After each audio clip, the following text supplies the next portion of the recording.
What's going on? Put on the high shirt, live stream live all the way from Gabon, alongside with the COVID problem, like it's always been a problem, in Gabon and stuff. Dion, can you help me and share the live? I'm live.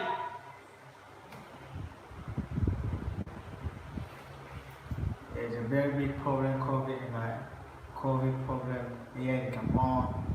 You know, the problem is like everywhere, no movement.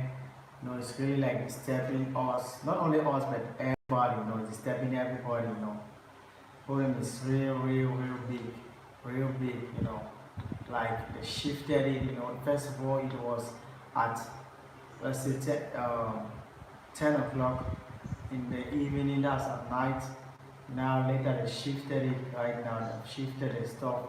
Now it's like they're putting it right now at 6 p.m. 6 p.m. they want to see everybody already at home. So that's the main problem right now, that we can't even go out. We can't do one or two things. We have been, it has really make us stuck in the house. Especially there are a lot of things that we were supposed to do, that we wanted to do, but we can't do it because of the COVID, or just because of the the lockdown that they're trying to impose on the people. And for that reason, they are on strike. They didn't tell you when it will end. They never they didn't say anything when it's going to end. It's not like the border are closed, the border is open, but what they're doing is that they said around like from 10 o'clock, okay, from 6 p.m. everybody should be at home. There is no movement of vehicles, no movement of people, no business, everywhere closed. That's the main thing. That's like, it's really affecting us so much. It's affecting us, not only us, but they're affecting everybody. So they were on strike. I don't know if you guys saw some videos that Kitoko did. Some videos that Kitoko did about the stuff when they were on strike. He did a video when people were on strike, and there are some people that even the police came out and they were firing real bullets instead of rubber bullet. They were firing real bullets. Some people were shot, some were injured, and some even died. We have about three people that we heard that that they died. I even have some videos of 2 people that died, that they were being shot the night I'm talking about. It was something that happens it was on Saturday, this past Saturday. It was so terrible. We were outside for the strike, Kitoko out, we were outside. I myself, I got a video, but I'm afraid to, I'm really afraid to put it on YouTube, because I can't tell. Police are killing protesters. Yeah, they killed some protesters. I don't know whether, but it should be by mistake, because they apologized and they say that was just by mistake, because that was just by an error. Because when the protesters, some of them, they were like burning tires, they were burning some places, trying to destroy things. They were firing they were firing some shots in the air. But unfortunately, I don't know, some bullets, in every situation there must be some scapegoat. Unfortunately they did that. There's some people who had they had some problem. They were just the scapegoat. It was very terrible, because I and Kitoko, we were outside. We saw everything. I had the video, but I'm scared to put it here on writing, because I don't want to be on the safe side. I just want everything to cool down, because the strike is not yet over. It's not yet over. The protest is not yet over. So every evening, we take the pan, like we take the cover pot, we take the pot and start knocking them at 8 o'clock. Every 8 o'clock, 8 p.m. at night, everybody stands on his outside his yard and start making noise, start hitting it. That's how we protest. But on that Saturday night, it was like terrible, because everybody has to come out. Even not like most people, not like everybody, but most people came out. that day, the Saturday night, most people came out and they were like this, this, these clashes between police and the protesters. Could you get in trouble for posting it? I don't know yet. I don't know if I can get in trouble for posting it. So I'm still asking myself like, should I post it or should I just keep it, let everything lie? When everything has gone down low, then I can really post the video, put the video on YT, because I don't want to get into trouble, because first of all I've gotten into so many troubles just because of videos, especially when you're filming outside, get yourself into trouble. Sometimes you have to spend money for you to get out. Sometimes you get you just get into trouble to people with people that you can't just understand. Some don't like you to film them. Some just want to they're just bringing they are just problem makers. Some are just problem makers. But about this one that concern the country itself, what I'm seeing just like the government, they're trying to hide the stuff. They don't want it to go out. That's what we're trying. That's what we have seen. Asking, don't don't do anything to get in trouble. I'm just being scared. I'm just being scared. Okay, I'm really just being scared. Not like being scared. I'm being skeptical in this type of things. I just want to keep everything, let everything lie. But I got the video. I will never delete the video. I have the video. Someday I'm gonna put it on YT. You guys are gonna see. I have the video right here with me. Kitoko did his own on his channel and posted it, but his own was not really that way, because he never saw everything, like the killing, all the stuff. He was not like in front. I myself, I was in front because I never, really, I never wanted him to go there in front, because we don't really know what can happen. We don't really know what can happen. He can be injured or some other stuff. So he was just, a little bit, some few meters away from me. But I was the one. We were the one alongside with some of my friends.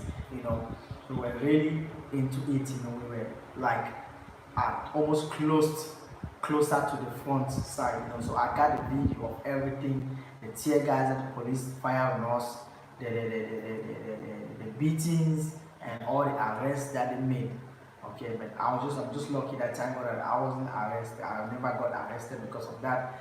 But what I think is that it's not good, because first of all, they had to put the lockdown at 10 o'clock, 10 p.m. at night, and after they came back and put it at 8 o'clock, 8 p.m. Now they are putting it at 6 p.m. People are complaining, like people they cannot meet up. They can't meet up with the bills. For that reason, companies are reducing their workers. Many people are losing their jobs, and the government is not doing anything about it. Because companies reduce workers, they say they cannot, be keeping workers, of which they know that their working time now had to cut short. So they have to, reduce some workers.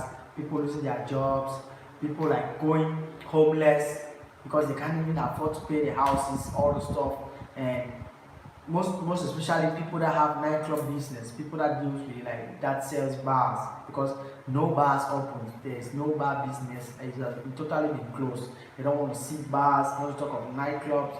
Bars don't have the right to open. Bar is totally closed. Motel is closed. Only hotel. Ever since it's like going to a year now, that motel is closed. Bars, it was first of all closed at first. Later on, they say bars only during the day, but now they have closed it totally. No bars. They don't want to see no people selling beer, but you can go and get the beer from the supermarket and come and bring it home. Then you can drink at home. So people are just complaining because things are not moving anymore. Because with this pandemic now, it's making like everybody now is being on alert, because now the rate of stealing has increased. The rate of stealing now has increased because look, they say that hunger can make someone do anything just to eat. Hunger, when you are hungry, Like when someone is hungry, imagine when someone is hungry, he or she can do anything, can do anything just to see that he have something to eat, to put in his stomach. So it's making like stealing, you know. When I'm talking about stealing, useless type of stealing, you know, like you see like stealing in the shops, stealing in the shops, you know, like biscuits, rice, oil, all this type of stuff now. So oil, all this thing like cooking stuff. That's what they're stealing, just to go and feed. And I can't even count how many people that we know that they are sleeping outside. A lot of people that are sleeping outside of which they are being chased out of the house.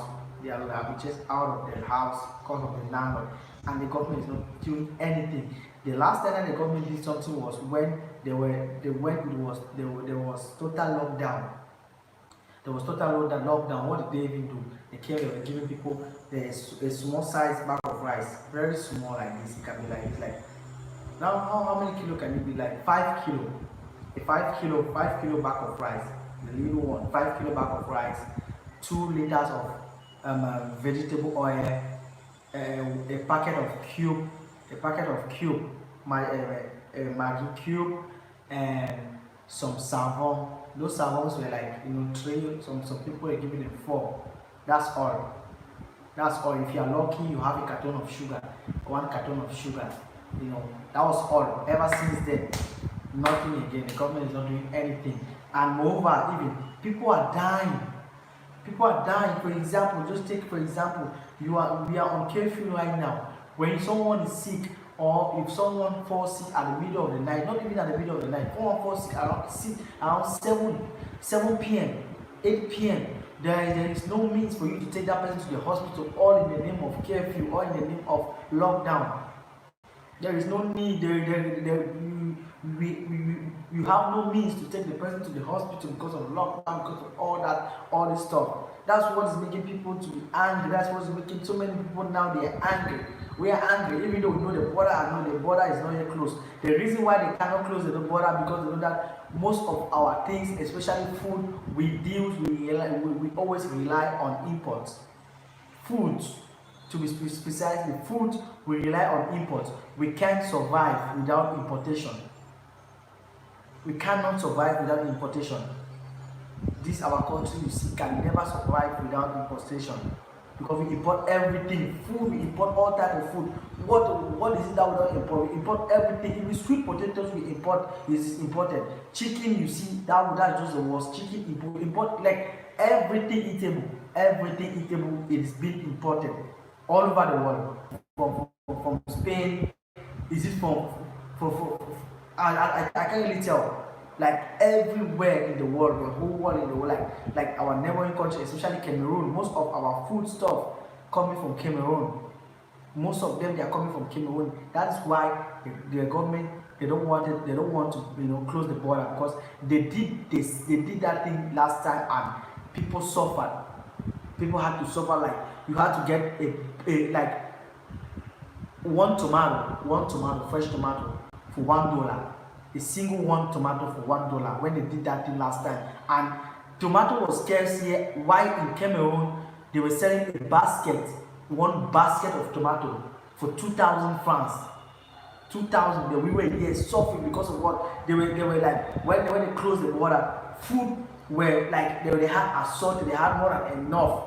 They were instead why they were complaining. You know, the farmers were complaining that we were here starving. We were right in here starving. Everything price was double. Everything the price was double. There was no way for us to even work. There was nothing for us to do. Where is the money? Where is the money? They shut down the companies, shut down many things. Companies reduced workers. People were just in the houses, not doing anything. They like our government. They passed like a news. Was it one fake? I don't know what it's like. I can even call it fake because they said no landlord should chase his or her tenant out of his house because of the pandemic. That they don't want to see no landlord do that. But they were landlord that they were doing it. When the landlord will chase you in his house and he will tell you that it's not the president or it's not the minister, or it's not the government who gave him or her the money to construct his house, to erect the building. I see people being chased out of their houses every day, all time, every day. They're being chased out of their house with all of that fertile land. The Gabon has to start producing more of its own food. Yeah, you are correct. We got a fertile land, fertile everything, but we import, we use on import. You cannot imagine that we use on import. Most of our things we are importing. When it comes to food, I'm saying this kind precisely food. Food, let me say that without the help of Cameroon, we will be finished. Without the help of Cameroon, we are finished, we are done, we are finished.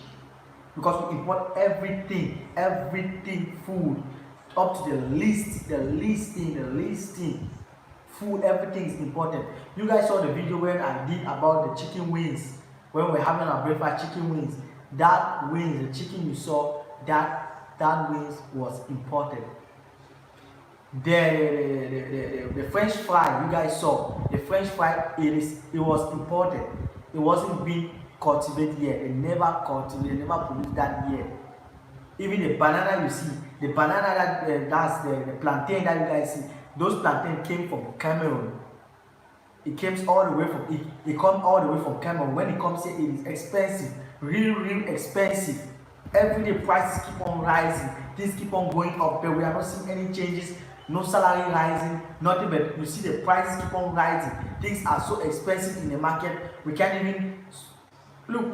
We struggle to even to go buy our day-to-day things, like to carry out our day-to-day activity. We are really struggling, and things are really rising up. Nothing is being done. Despite the fact that we are in the pandemic, but things keep on rising. Prices in the market, everything has gone up. Tout est cher. Let me say that in French. Tout est cher.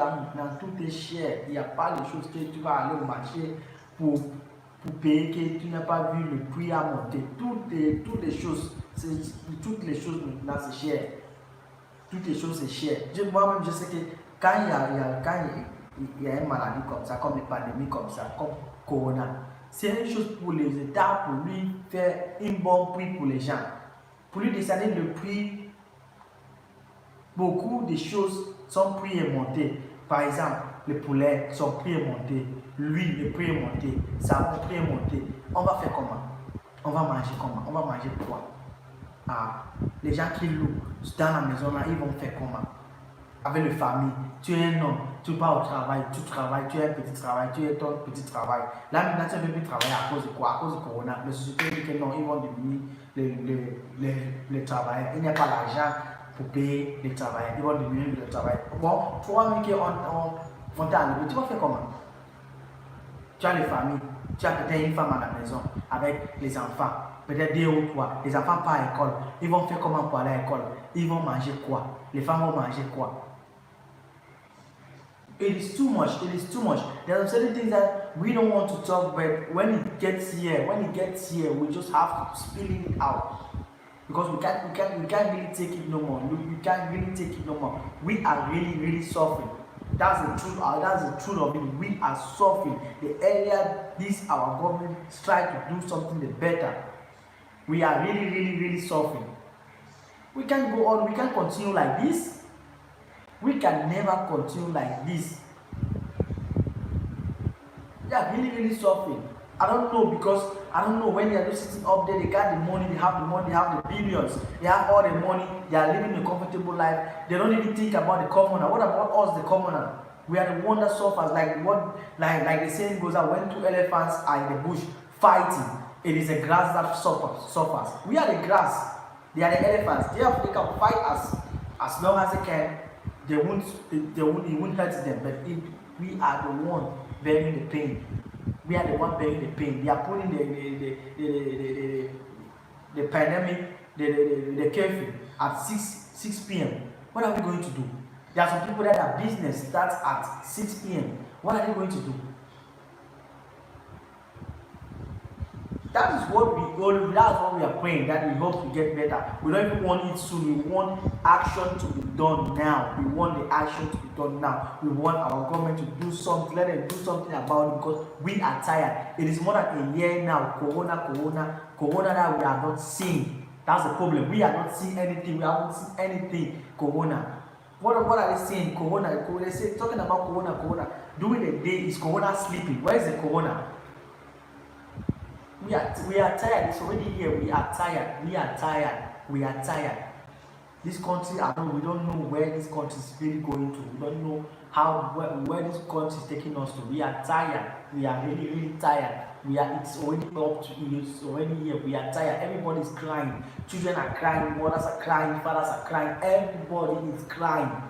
We are all tired. Telling you, we are all tired. We can't keep on continuing like this until when they heard that people start, the number of people that are dying now start increasing. That's when they are going to do something.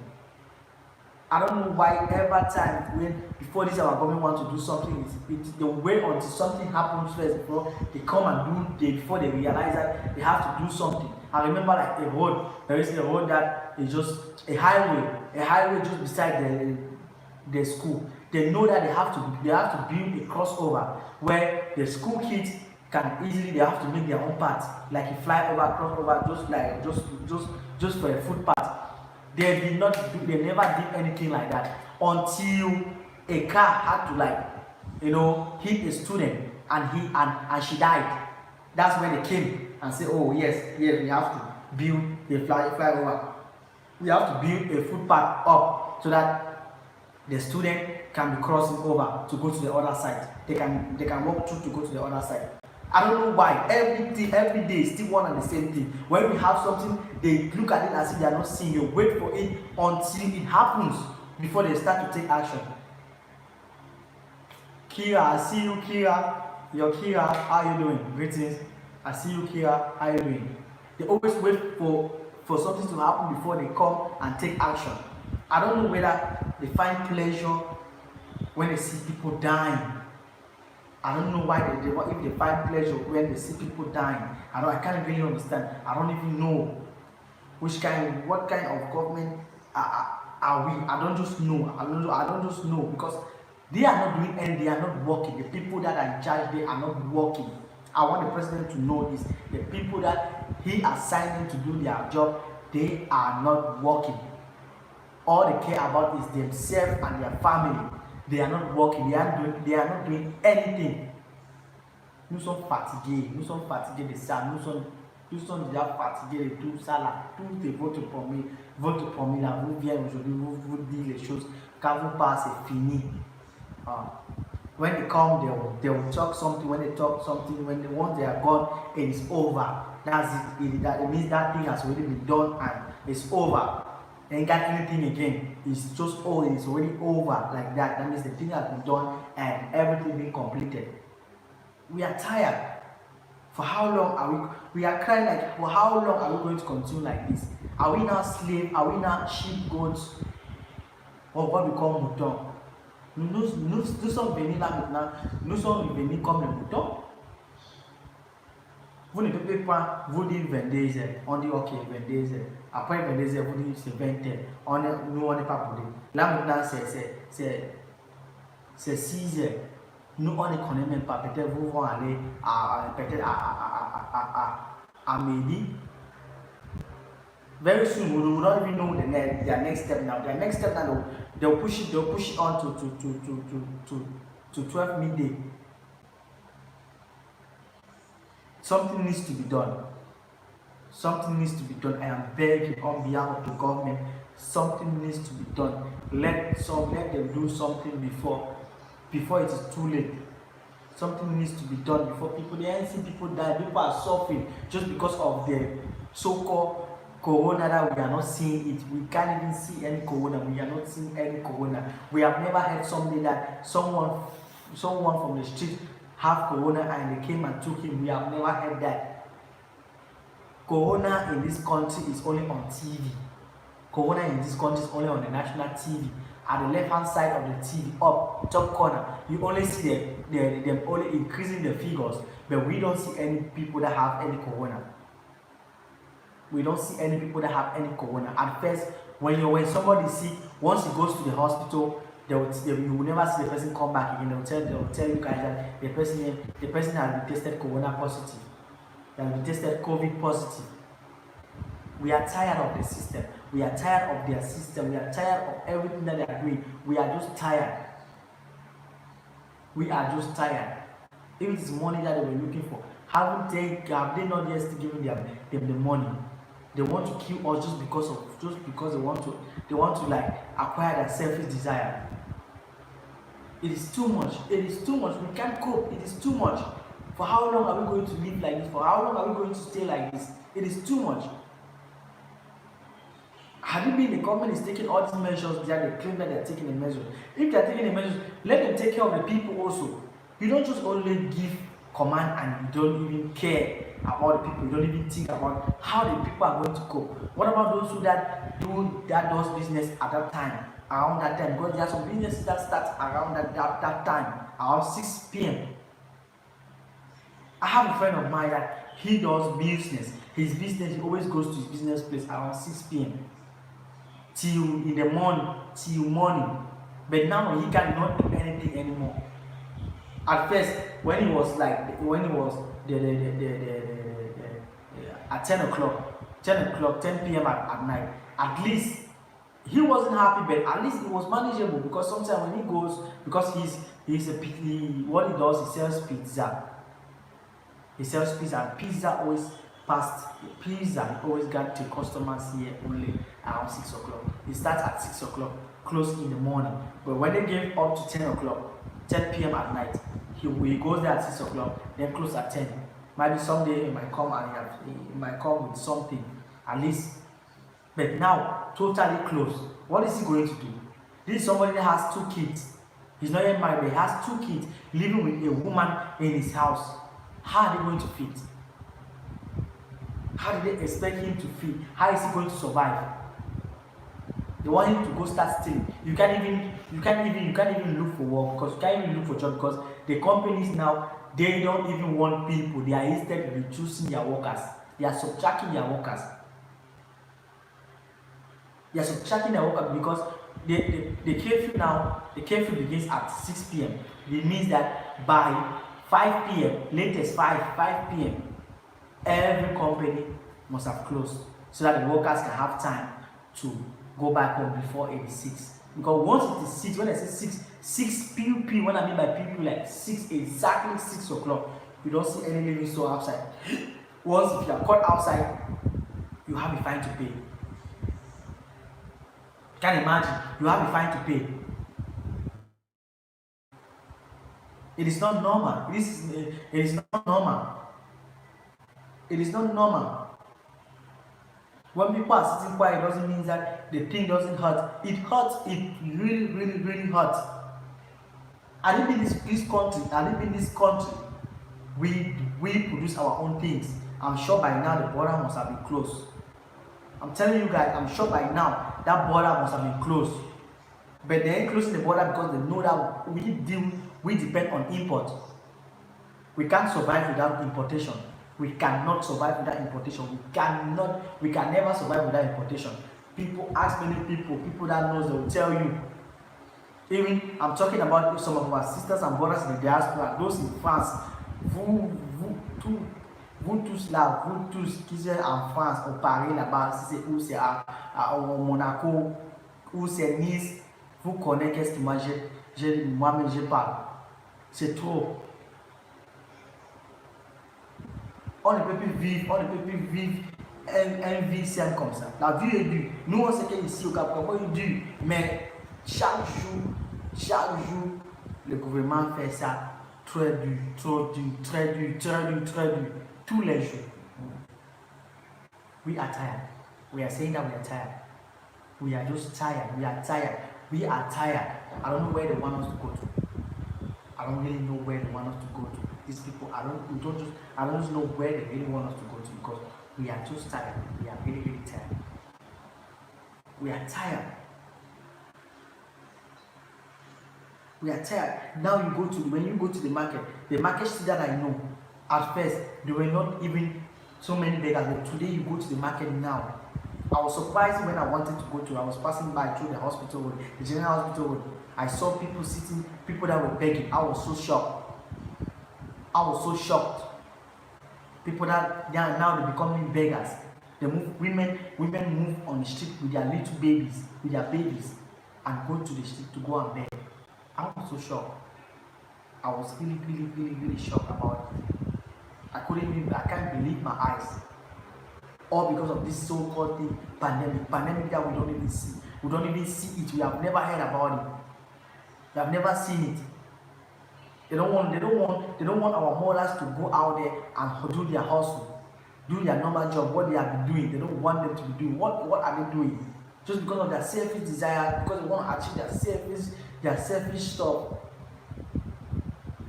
I heard some people are saying that it's because France have this lockdown in France. That's why they want to put lockdown here. This is Africa. This is not France.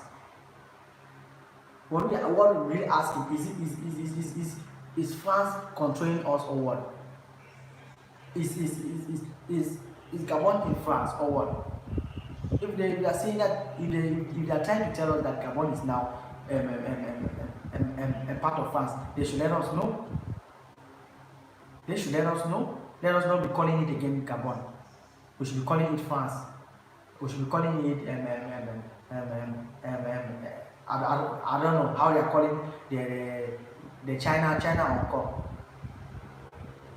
Two countries, one government, one system of government. That's what it seems like. That's what they are trying to. Yeah, that's what they are trying to do. Because I don't see the reason why they have to do any lockdown, because we didn't see any corona. People are struggling. They have to do that. There are people struggling to survive. There are people struggling to make ends meet over here. Things are so expensive. House rent is so expensive here. A room costs. You want to see a room, you see a room with plan. When I'm talking about room, plan, average, and anybody that has once stayed in Gabon can testify this. A room, a single room, plank single room. It costs like it's $100. People that know it is 50,000. Central African francs sell for 50,000. The price of a room begins with 50,000. You guys speak French and use French currency, so there is definitely a French influencer. That's what they are trying to say. They are trying to tell us that they are the one controlling us. This is not France. This is Africa, and this is Gabon. It's two different things. The earlier, I don't know whether they are the one controlling our leaders or what. They have to stand to their feet. They have to stand to their feet. Let them stand for their people. Let them not only think about the stomach. What I think is not that they are thinking. What they think is all they care about is their stomach and their family. Let them think about their people. We put them up there to work for us, not for them, we want. We put them up there for them to work for us. We are tired. We are just tired. We are tired of all this. It is not only here. I'm hearing that there is the same thing happening in some African countries. We are tired of all these things that you guys are doing. We are just tired of it. We are tired. We are tired. They are doing their lockdown. The white folks are doing their lockdown. They got their money. They have their money. When they do their lockdown, they take care of their people. They make sure they look for a way that the citizen can survive. But us, we are doing this the foolish way. We are doing it. It's just like we Africans will love to see our brothers suffer. When we see our brothers suffer, when we see our brothers suffer or suffering, it seems like we are happy. We got like there's this joy in us. Because I don't see the need why they are doing all this stuff. They know fully well that people are suffering. People are suffering. Even before the pandemic, there are so many people suffering. There are so many people suffering. When we were growing up, they were always telling our parents, they were always telling us like, go to school, because if you don't go to school, you will suffer. You will end up in the future without nothing, no job, nothing. You won't be able to survive if you don't go to school. Yes, we went to that school. We went to the school that our parents always said that we should go to the school. They sent us to the school, we went to the school. But coming back after finishing the school, where is the job? Where is the job? Where is it? Corruption and skill are just taken everywhere. Where is the job? Where are we now? Now we are even regrets. I myself, in particular, I myself, I always have this regret. I keep on saying that had it been I knew that this is like this, I would have told, I would have told my parents that let them calculate my school fees right up to the level that I'm going to earn, that they want to send me. Let them calculate the money and give it to me. I would have used it to start up a business. Maybe by now I would have been a multi-millionaire. Because I see those years in school, like now, right now, they are making me now to feel like all those years now in school, they were just wasted years for nothing. It was just like wasted years for nothing. That's what they're trying to do. Like, they're trying to make us believe like all those years, those wasted years, because you can't even imagine that your parents will send you to school for them so that when you come out from school, you get a good job and you like start feeding them. But instead, they're sending to school, you finish school, come back, stay at home, and you are fighting food with your junior ones. You are even fighting where to sleep, telling them like, no, you have to shift, let me sleep.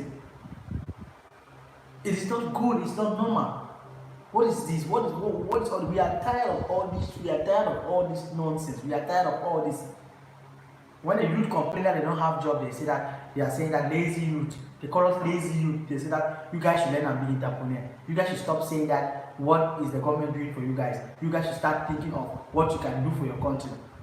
What the hell? What we can do for the country? How many of us in the population? How many of us? If the government is saying all these things, what about countries that are more than us in population? Countries that are multi-million in population, what are they going to say? We are how much? We are how many? We are not even up to 5,000. We are not even up to 5 million. I'm talking about 5 million. We are not even up to 4 million. Our government is always doing all these things. If we are not up to 4 million and we still have this high rate of unemployment, how is it going to be when we reach at the level of 5 million, 6 million, 10 million? How is it going to be? How is life going to be? We are just tired. We are tired. The life can be hard. Yes, they say that even in the Bible, it says like there's no food for a lazy man. But my problem is, let the government understand that life is hard. As life is hard, let them put the prices of commodity of all the commodities down. Every day you go to the market, it is one price or the other. It's not coming down, but going up. The government is supposed to be for the people. But this our government is not for the people. They are for themselves and their families. I'm telling you, this our government. They are not for the people. They are for themselves and for their families. They are not for the people, because they don't care. They don't care about us. They don't care about us. If you like, you can die for all they care. They don't care. They don't give a damn about us. They don't give a damn about us. They don't care. If they like, they can. If we like, we can do whatsoever. Like I don't just know. It seems like they always find pleasure when they see us suffering. They always find pleasure when they see us suffering. Every Gabonese that is outside, they know what I'm talking about. They know what I'm talking about. All the Gabonese that are outside in the diaspora, you guys all know what I'm talking about. I don't know when this country is going to change. As days passes by, things are getting worse and worse. Corruption is adding. Everything is just getting worse. Instead of things to change, but every day things are getting worse. Things are getting worse and worse. They want us to leave this country for them or what? We can't run this. We can't run. This is our land. It is our place. We cannot run. We have to do something. We have to tell the government to sit up. They have to sit up. It is too much. They have to sit up. I don't know why they always have to wait for people to take to the street before they do something that they know that this thing is not right, and let them do something about it. But they will not do anything about it. They will keep quiet, stay there until people start rioting on the street. That's when they start turning left and right to see what they can do about it. I don't know why it always like that. It always happens like that. I don't know why always like this. Always. We are tired. I don't know. I am tired. Let me just say I'm tired. For those people that are not tired, for people that does not want to speak, me, I am tired. Like, I'm fed up of all this thing. I'm really fed up because I don't even want to talk about what is happening, especially when you go to look for a job in offices. I don't even want to talk about that. All I want to say is that let the corruption stop. Let all those things that they are doing, please, let them change. Let them change. Every day, everybody's complaining. We are all complaining. People are complaining. Let them change. Let them change. This is the same Africa that's talking about our diaspora, our brother in the diaspora to come back and invest. With this type of an attitude, with this type of a system that they are trying to bring, they are trying to upgrade.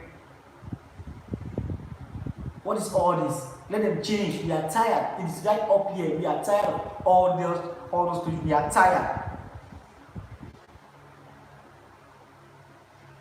What I'm saying is it's like our government, they are trying to compare Africa with with the foreign countries like Europe, Asia, or even America.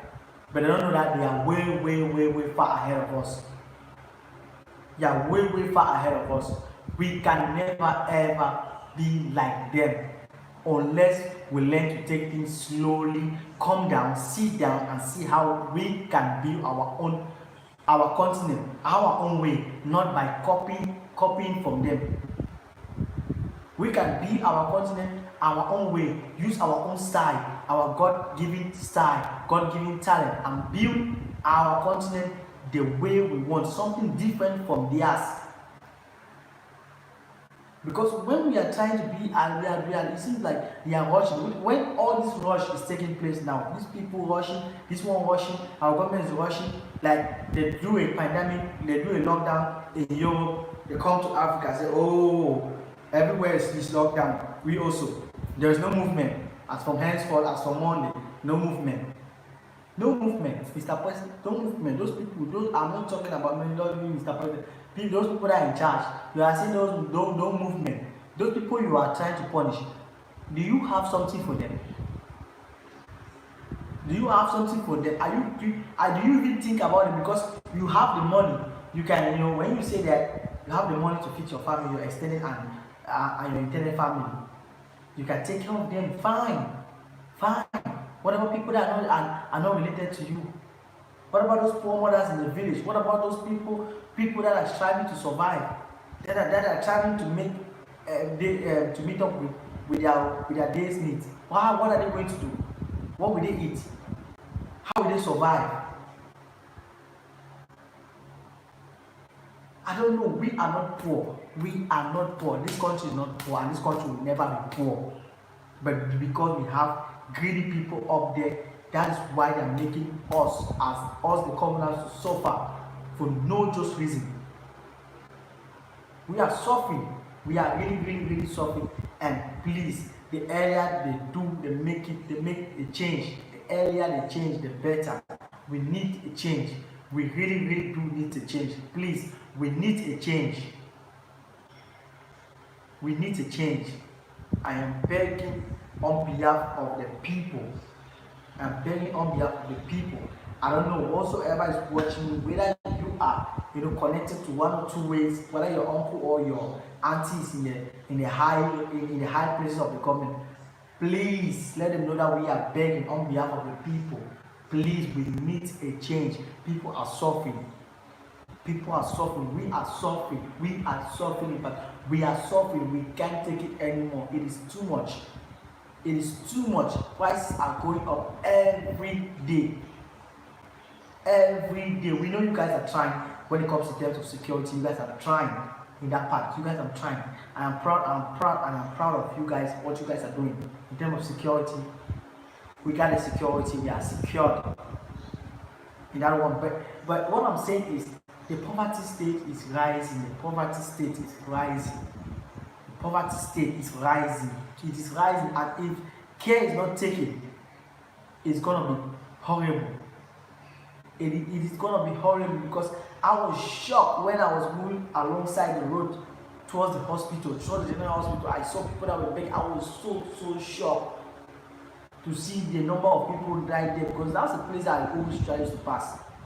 I've never ever seen the number that I saw, and come to look at it, you see little children. You see mothers alongside with little children, even fathers.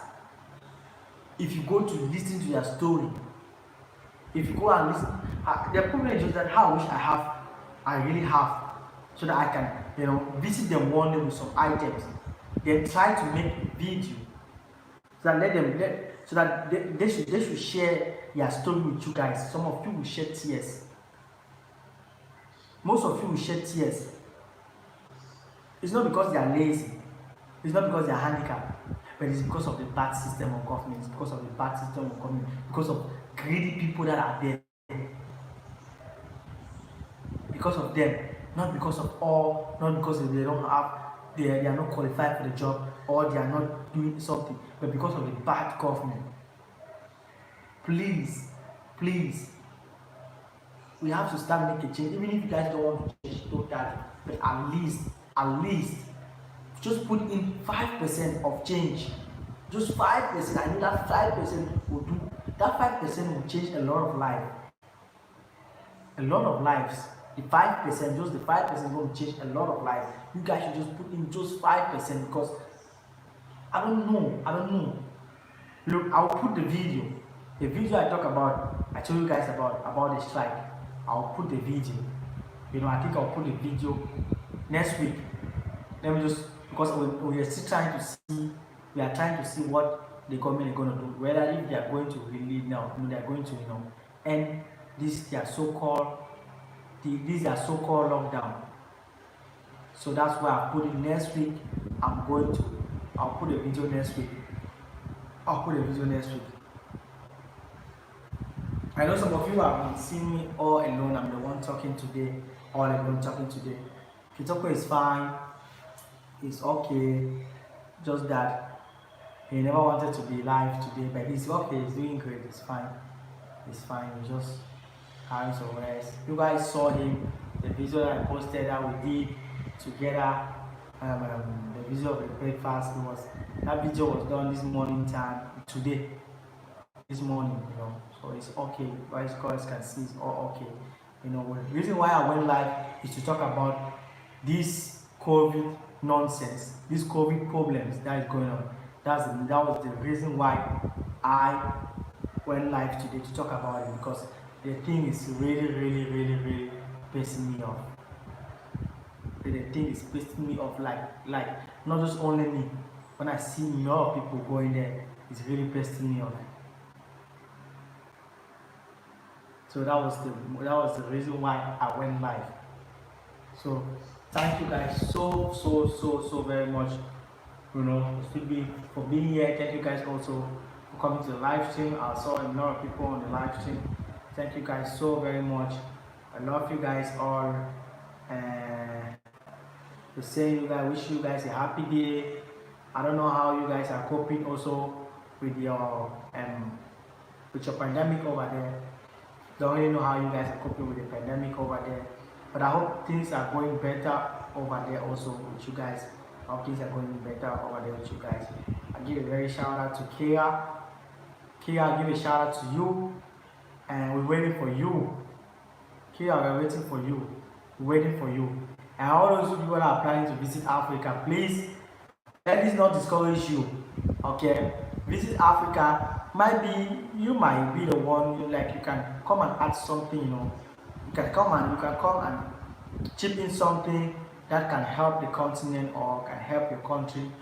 Who knows, you can make changes, even if you cannot make changes with the system of government, but at least you can make changes in the community. You can make changes with some people in your country or around your community where you come from in your country here in Africa.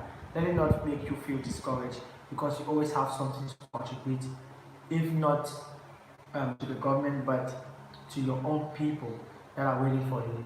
We don't even really care about the government anymore because they are living a comfortable life. What you should really be concerned about is your people.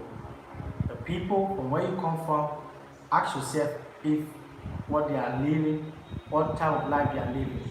If the life they are living is a comfortable life, or if you are really useful to them, if you will be of help to them, of which I know you always be a help to them, just by coming down, you always be a help to them in one way or the other, if not financially, but like morally, you know, morally and some other aspect, you can support them in some other aspect, moral support. That's also more than enough. That they always appreciate, always need to appreciate it and love it. So it's Africa, it's our land, it's our home. We will stay here, whether good or bad, we are here. But we always pray that it always be good, and we always fighting for that change. We will never give up. We will always keep on fighting for the change, because we know that the only thing that is constant in life, it is change. That's the only thing that is being constant in life, it is change. And we are hoping, believing every day that the day will come where the change also will come. Then Africa as a whole will be a better place for everybody, not just only for we black folks, but it will also be a better place for even the white folks, because we are all equal in the eyes of our Creator. The only difference there is just the color, just the skin color, but we are all the same. So we are here, we ain't going nowhere. If we leave, who will be the ones to stay back to ensure that our country be what we want it to be, or our country becomes what we want it to become? We can't run away. We will stay and build our country, whether good or bad. We will always be here. We will always be together, holding as how our forefathers has always been doing. Where they left it, we will take it from there and continue. Because I think like theirs was more worse than now. Even though now it is somehow difficult, but theirs was worse when I'm talking about in terms of development, infrastructure, and some other stuff. But now it's just that now what I think is that it's only greediness. But what I think like most of our people are suffering from is greediness. I can't even say that lack of leadership is greedy. It's out of greed, because they just want to keep everything to themselves. By the time we as Africans start understanding the fact that we start accepting the fact that in life it is good to share. It is not good to have something all for yourself. When we start understanding, when we start having that understanding, we will surely conquer what we want our country to be, or our continent to be. There is nobody that is going to fix it to us. For us, nobody is going to fix it for us. We are the one to fix our continent. We are the one to make it the way we want it to be, because we will be the one that will be living in it. The more us diasporans come home, the more solution we will bring to help. Yes, the more the diaspora comes home is the more solution that you guys will bring to help.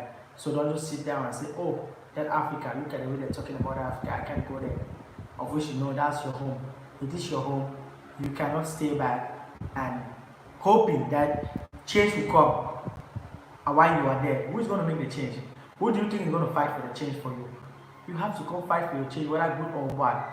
You have to come fight for your change. I remember some time where there's this country that was having a war, and their government begging all the people in the diaspora for the country. It's not an African country, but something like, I don't know, in the Middle East. They were asking all people in the diaspora that if they can volunteer to come back home and fight. I saw people were volunteering. I said, wow, these are people that really have love for their country. that they got the love for their country. They are ready to fight, to make sure to bring their country back in peace. So if people like that are ready to fight, are ready to die for their country, then what about us? What about us? That all we need is just change. There is nothing about someone killing someone here. All we need is just to make our people understand. All we need is the understanding. All we need is that knowledge. All we need is for you guys to come impact the knowledge that you have back home. For some of our brothers and sisters who does not have the same knowledge, come back and impact that knowledge so that they can use it to better their life and the life of their children's children, their next generation or fifth generation to come. That is what you guys need to do. That's exactly what you guys need to do. Don't just stay back and thinking that you are waiting when Africa will be good. That's when you come back home. If that's what you are waiting for, I'm sorry to tell you that you will never step your feet in Africa. If that's what you're waiting for, you will never step your feet in Africa, because you have to be part of that change. If you want Africa to change, tell yourself that I want to be part. I want to play a part. I want to play a part of that change in Africa. And the only way is for you not only sitting there and saying something, not only sitting there and be contributing money, is for you to calm down yourself, meet the people, talk to them, let them see you. I don't care wherever you come from Africa. I'm talking about in general. I'm not talking about here in Gabon. I'm not talking about whether you come from Gabon or not. I'm talking in general. Whether you're from whatsoever country, whatsoever part from Africa, as far as you are from Africa, just go back home. Do something. You are never useless. You will never be useless when it comes to when you come back home. You might not have the money, but you can never be useless. Okay, there are people back home that you will always be useful for them, and you will always be helpful for them. There are people that you will change. You will play an impact. You are going to be a big impact. You are going to play a big. It's not only about money. I know you guys are always watching like people talking about Africans, I love money, blah blah blah, all the stuff. It's not only about money, but the knowledge. That's the main thing. That's something that when you put that knowledge in somebody's head, that knowledge can never ever go away, because that person is going to take the knowledge to his grave. But when you give somebody money, no matter the amount, someday or as soon as the money gets finished, the person automatically forget about the help that you haven't done anything to that person. You haven't done anything to that person.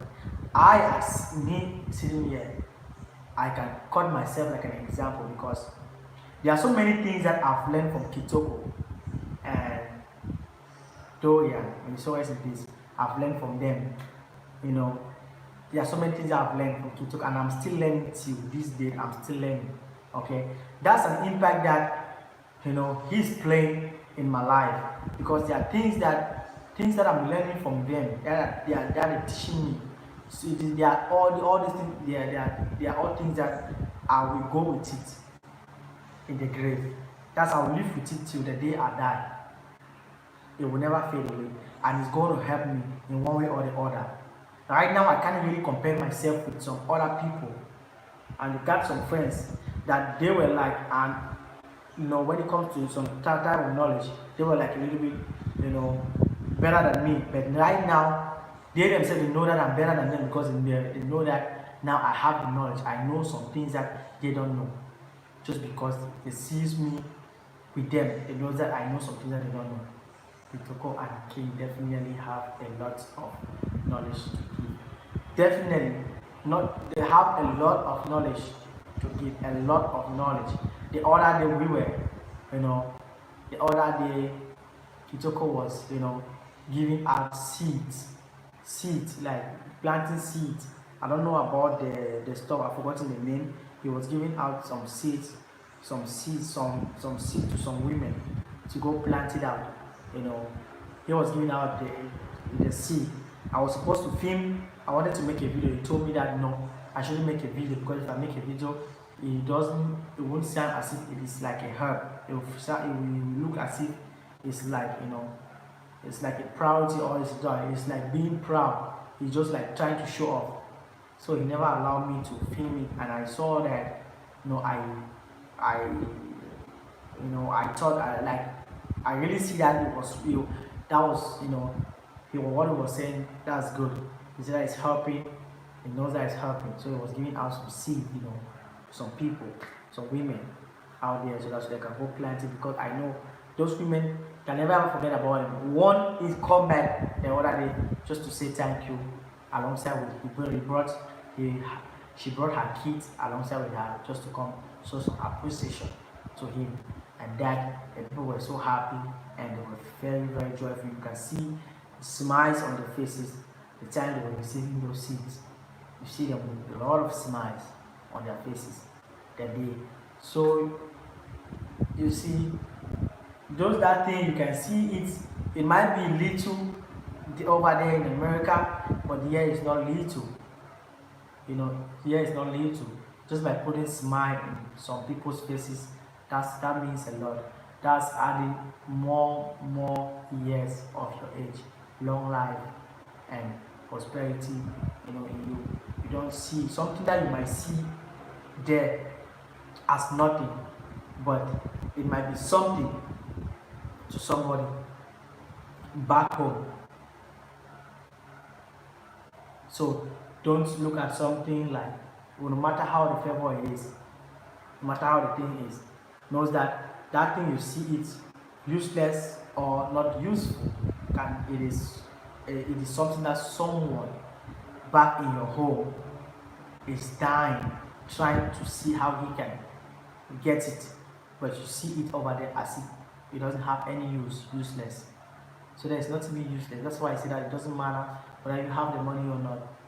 What you just need to do is just come see your people, be with them. We're not forcing you to stay. Some people, you guys should not misunderstand me. Like one time, there was this one lady, I don't even know her name, something like her. She was like trying to, attack me, telling me some kind of stuff like I am pushing on my channel, telling people to come back home in Africa, or wish Africa. There's disease in Africa, telling people to come, and then when they come, they will die in Africa, all those sort of stuff. That she will never come in Africa, blah blah blah. She will die if she comes to Africa. She'll carry out disease, all those stuff.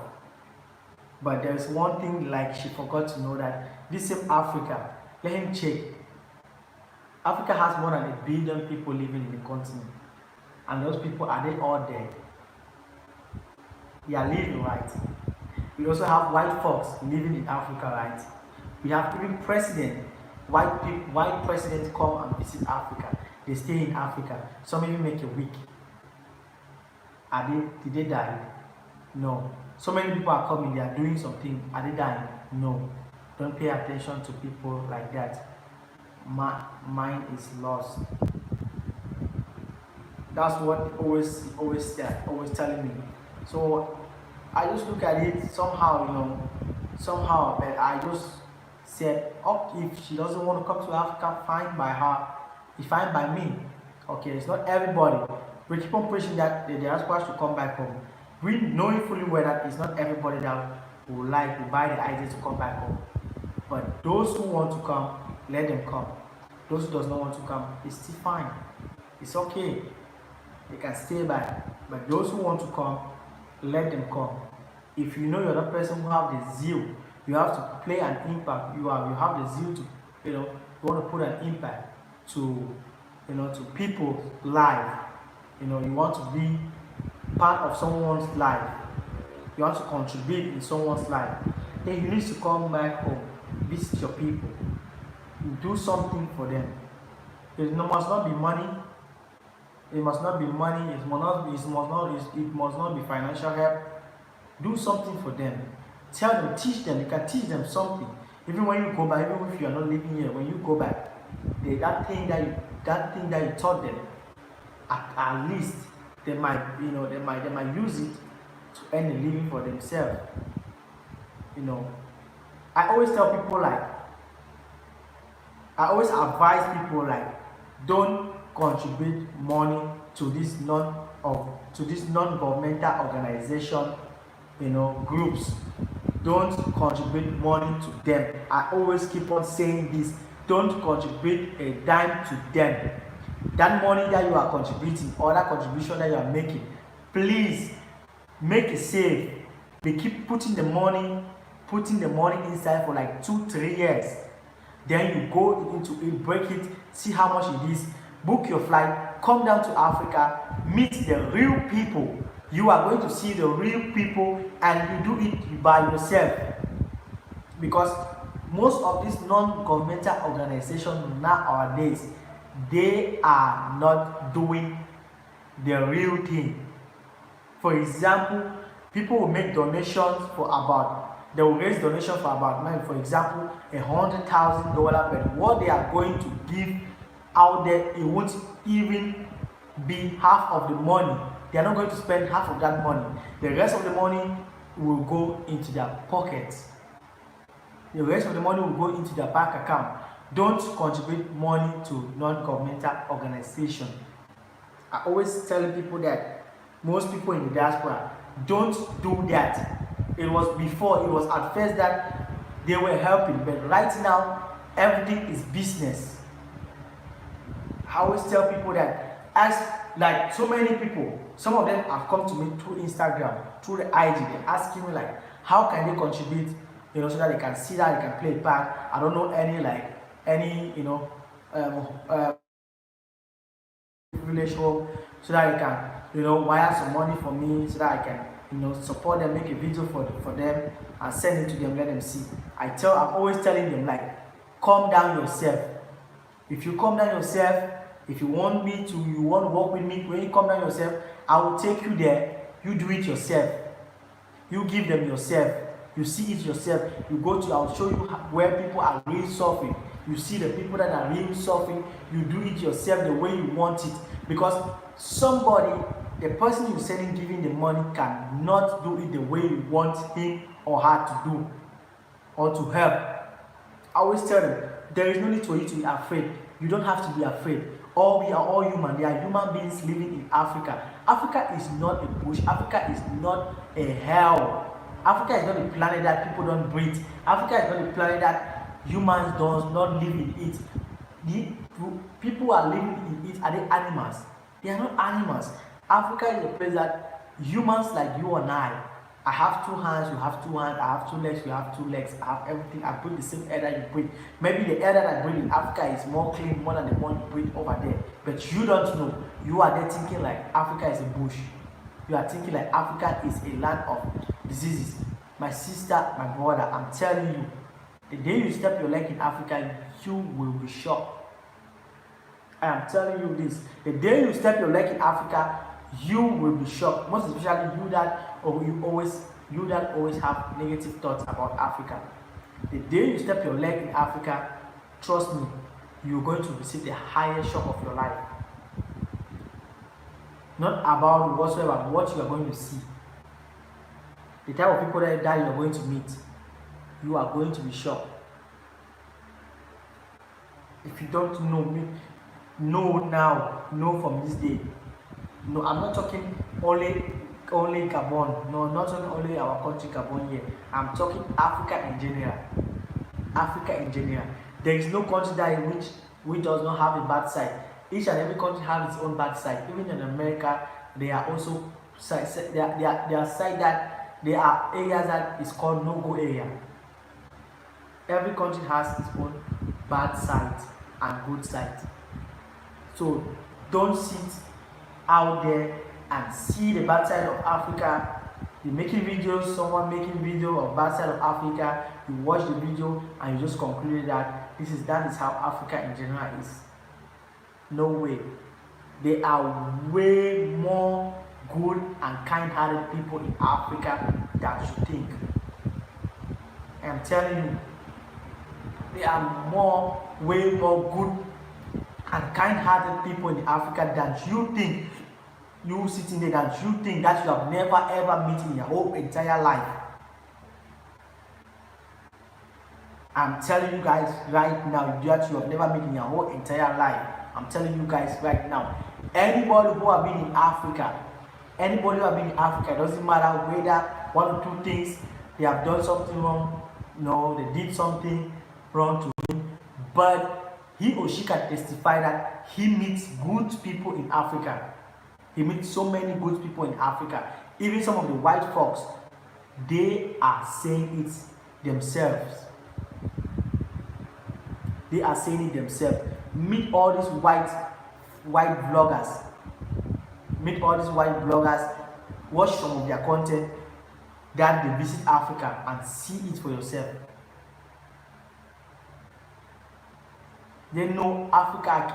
I'm not saying that everything about Africa is good or everywhere in Africa is good, but you have to understand that there are some parts. There is no country that does not have good and bad sides. Everywhere you go, there are good and bad sides. Everywhere you go in the world, you always see the good and the bad side. But I'm telling you that in Africa, you meet people that are more way kind than you think. Elsewhere in the world, you will never see kind-hearted people anywhere else in the world other than here in Africa. We know we are suffering. Yes, we are suffering. We don't deny the fact that we are suffering. Our people are suffering. Africa is not poor, but we are suffering. We accept the fact that we are suffering. But despite the fact that we are suffering, the little that we have, we are contented with it and we are happy with it. Most especially, you see our brothers, our sisters, the job they are doing, they are not being well paid, but they love the job. They are going to their job site every day with a smile on their faces. Because what? Because of what? They are contented with what they have and do the job with one heart, with all their mind, all their soul, with everything. They're doing the job with a good heart. So we are contented. We are always contented with what we have. Always contented. Most of us, we are contented with what we have. Don't see what the young youths, some of the young youths, not all, some of the young youths, because they have the zeal, they have the hot blood, they are so hot-tempered to have money, to get rich quick. You see what they are doing, you think like Africa is bad, that's how Africa is. Africa is bad. Some do internet fraud, think like Africa is bad, that's how everybody in Africa is like. That's how every woman in Africa is like. I know there are some women in over there in the diaspora who naturally, if you search in them, if you really look in them, they really want to get married to an African man, to somebody who is being born and brought up in Africa. But because of what they are seeing on social medias, they think like every African man is like that, or they think like every African woman is like that, or Africans in general, they are like that. But let me make it clear to you.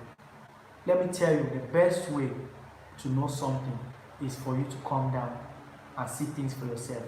Stop watching I hear say, or stop watching I saw on social media, I saw on a video, I saw on YouTube, I saw on Instagram, I saw on Facebook. Stop. Say no to that. Calm down and witness it yourself. You ain't gonna be killed. Nothing. You ain't gonna what? Calm down and see it for yourself. Come down and see it for yourself. If everybody would have been like that, nobody would be traveling. Even the president, the foreign president, they will not be coming to Africa. But they have to come there because they are understanding the principles. They understand the principles of life. The principle of life is that come down and see things for yourself. See things for yourself. Come and have the experience for yourself. That is why you see most of the foreign presidents, they always do everything possible to visit Africa, to see things for themselves. My brother said, you look like Clef Jean. Oh, really? You have to come and see things for yourself. That's the truth of it. That's exactly how it is. Some people don't even understand the fact that they just see, watch video and just put like they already have the fear in them. They're being scared over nothing. Come and see things for yourself. Okay? You don't have to wait for like the other time. Somebody was asking me like, how much do I need before I can come to Africa? I laughed. When I read the question, I laughed. You know what I laughed? Because maybe most of them, they are thinking like, they believe like, before you come to Africa, you must, have that hundreds of thousands of dollars before you come down to Africa. Or you need like, a million dollars before you come down to Africa. But let me tell you something. As far as you are black, you see this color, it's very color. Black, you have this color. Even if you don't have this color, but you have the gene, the African nose. You have the African nose, African eyes, the African beards, right? You come down to Africa, I bet you, when you are moving on the street, I bet you, right? Nobody will not even know whether you are from America or not, except when you speak or when you tell them that, hey, I'm from America. Except when you meet them, but when you're moving on the street, everybody will see you as part of them. Except you tell someone that I'm from America, or when you speak, they will listen to your accent. Is not, oh, this person is not from here. But when you are moving on the street, I'm telling you that there will be no difference with us here, because you will see it's the same color, the same skin, the same behavior. Maybe your behavior, one or two things like it might change, but let me tell you, the same thing. The same, there is no difference. I'm sure some of you must have been hearing about some people coming down from Africa, like especially when Kitoko, sometimes I move from the street, Kitoko always tell me like, most of the people he sees in Africa looks like people he knows in America, over there in America. I was shocked. I told him like, you know what? But some of them don't know that. That's what I told him. I told him that some of them don't know that. They just believe that most of us here in Africa, we are bush people. We are animals. Some even thinking like we live in trees, all those type of things. Yeah, I'm not refusing. We got the village house, we got those ancient houses, those village houses, those traditional houses. But we cannot leave those things, because these are things that our forefathers, our ancestors left for us. We can't just let them die like that. It is part of our tradition. We take it like tradition. It's part of our tradition. We can't just let it die like that. We have to maintain it. We have to maintain it. Despite the fact that we are in a modern world, doesn't mean that we have to forget about our own ways of living. We have to forget about our ancestors' ways of living. What we have to do is to preserve it so that it becomes history, so that the next generation to come, when they see it, we can tell them the story. There will always be a story to be told to them, so they should know that the gene where they're coming from, this is how their forefathers were living. We can't just abandon all those things like that just because all in the name of development, or in the name of we are in the 21st century, or in the name of first world. We can't just do that. No way, we can't do that. There is no way, because even the European, if you go to Europe, they still preserve their culture. I bet you if you go to Europe, they have their culture. They're talking about, for example, you go to Italy, you will find many sites being preserved, their culture, and even Spain, their culture is being preserved. You guys, you go to those places, Italy, Spain, you always see their culture being preserved. Always preserve their culture, how they were living, how the gladiators, we always heard about gladiators. They are even coming up with it with film. Here in America, they still have slave plantations preserved. Yes, we always need to preserve those things because it is story to tell our it will always remain a story to be told to the next generation to come. We can never ever leave it die like that. You go to Egypt, you will see archaeologists working day and night to discover, to try and see how they can, go and find those things that the people way back 2,000 years or more were living, just to preserve it so that if that is history, it will always be stories, so that we will know where we come from. We will know where we all come from. We can never let that go. Anybody who say that no, the village is bush, look at the houses, I can't look at me, you expect me to go sleep in that type of a house. I always look at that person like a fool, but you come from Africa, you forget to know that your blood, your gene blood slept there. Your blood, your ancestral test, your forefathers, that's where they slept. If you are saying that you can't do that, you are simply insulting your fathers.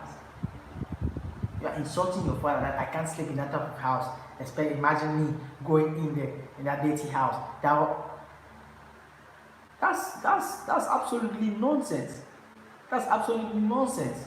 But you forget to know that if your father, your root, if they never slept there, that was the same house who covered them when they needed a roof.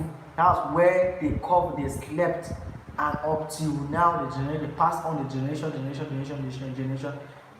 up to the level that they have to give birth to you. Your own parents, they gave birth to your parents, that your parents have to give birth to you for you to come to this world. And you come, you see the house, you say, oh, I can't do it, I cannot sleep in this type of house. You expect me to sleep in this type of house? Am I crazy? I cannot do that. I look at people like just all in the name of 21st century, all in the name of developed world. What nonsense? Arab nonsense of developed. What developed world? I call all that Arab nonsense, that stupidness, foolishness. All in the name of lifestyle. This. I'm telling people that there is no difference with us and our forefathers. It's still the same system that we have. God never created human being, the human being that He created years back, and the ones that we are as we are now, they were two different types. It's still the same body organ system that we have. There is nothing that has been increased, has been added, or nothing that has been reduced. It was the same system, and whatsoever they ate that they were eating, they had the same system that we have. The same two eyes, the same one heart that is beating, the same liver, the same intestine, the same tongue. The only difference that I can say is just that the language, but that doesn't matter. The language is the same thing, like each and everybody, any other person can learn any other language from somewhere. That's nothing. But they have the same system, the same body organs, everything the same. They eat the same food that today some of us are saying that I can never put that in my mouth. Or in the name of third world, or in the name of 21st century. When I see that, I laughed and just said, my sister or my brother, you don't know what you are doing. You don't know what you are doing. Those are the same type of food that they ate, and the food made them stay for. They were making more than like 100 and something years, 200 years, 195, 180, 200 years, 200 and something, up to 300 years. Today you prefer to eat something that you eat, you will not eat. Before you want to reach at the age of 90, you will be begging. You are already at your fifth or at your early 50s. You are already looking forward to put on glasses. You are unable to see clearly. You are unable to read again. You are even unable to walk. To walk even, you can't even trek up to 2 kilometers or 3 kilometers without resting. But you see something that your forefathers that they ate and stayed, live for long. You said, no, I can't eat that shit. My system is not adapted to that shit. What is the meaning of adapt? You're talking adapt. What is the meaning of adapt? If you don't try it, how are you going to how are you going to know? Yes, your system might not be adapted. You have to, if you don't try it, how do you want to adapt to it? How do you want to adapt to it? It's just the same thing like somebody said, no, I can't come to Africa because the system in Africa and my system are not the same. My system will not adapt to Africa. When will your system to Africa? When will your system be adapt to with the one in Africa? When you don't want to come to Africa, is it there in America that the system is going to be the system will adapt before you come over by staying there? If you don't come, like they say, times wait for nobody. Times wait for nobody. Say the other year comes, say the other year, the other year comes, say the other year. As the second passes, the minute passes by, hours passes, become days, days becomes weeks, weeks become months, months become years. That is how the time is going. The time is going. The time is going. We all come to this world to play a part in one way or the other. It is either you play a part, or either yours is by imparting, knowledge into people, or imparting something, like creating something for the next generation to come, enjoy. Because whatsoever we are enjoying today, there are people that, invented them, created them, but they are not there today. But we are the one enjoying it. Because they came, they fulfill the purpose of their life, of what they came to do. What about you? You keep on postponing year after year, or you keep on postponing. You start with from days, from day you move to month, from month you move to year you move to years. When are you going to come, or when are you going to do that thing that you said you want to do? When? Is it when you can no more work, or is it when you start finding difficult your joints through your joints, you start finding difficult through your joints? That's when you start thinking of doing that thing that you said that you want to do in life. My brother, my sister, there is no time. Okay, there is no time. If we need change in Africa, if we need change to the motherland, we have to start doing something.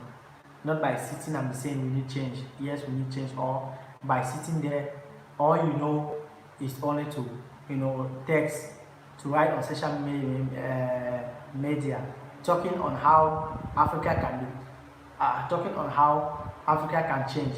But you yourself, you don't want to come. You have the idea. We are dropping it on social media. Why don't you come down and tell the people yourself? Why don't you come and put people down? It doesn't matter how many people, even if it's just 5 or 2. That's already, start from somewhere. That's already something. That there are 2 people that you put in there, you already impact the knowledge to them. You already convince them, or you make them believe in that knowledge that you have. That 2 people they will take it also to another 2 people. The next 2 people will take it to other next 2 people. Just two before you know it. It's already a million people that already have they already have your ideas. Your idea has already become worldwide, not only on social media, but practical, but in the field.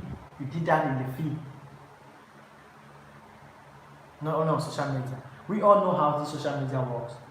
There are only some few people that on social media that are real, but there are some few people that are real. Why I say so? Because most of social medias nowadays just to come talk. All they need is the money. They talk. When they talk, as soon as they finish talking, they switch off their whatsoever their appliances. That's all the end is there. They go back to do the same thing that they are complaining, that they were complaining about. They go back and do the same thing. Then later they come back again, put on their appliances and start talking again against the thing that they are doing. Once they finish, they switch off everything. They're going back again, the same thing. A lot of people like that, like this, is on social media. That's what they do. Because what they care only is the money. Yeah, they just see it because upstore, of course. at the end of the day, when people watching, they invite people. When they talk like that, they know that's what people like. They like to listen. And when they are there, that's how time, the hours is rolling. Money entry, their bank account, YouTube page, Facebook page. So they just come, do whatsoever they want. They know that you guys are going, you guys want to hear. But once they close, once they're done, they go back to the same thing that they were talking against. They go start doing the same thing. So you see, it's not only by talking on social media, or when you see someone talking something, you come, you put something, you give your own, you try to put your own, ideas on it. It's not only that. That's not what we need. We need people there that are ready to go into the field and do it practical. We are tired of all the social media noise. We are tired of all the social media noise. Today, I can't even count how many channels are talking about change in Africa.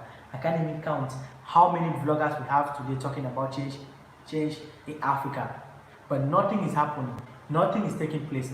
Those people aren't doing nothing. They have all where their power is just to come to social media and be making noise. In YouTube or Facebook, I've been making noise. But they ain't doing nothing. We watch the news every day. Watch some of our leaders, our freedom fighters talking about change on media, on foreign medias, on even medias, on social medias. But we aren't seeing them doing anything.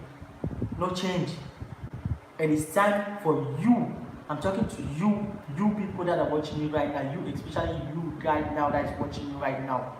There is no need making contribution to someone live stream or someone video.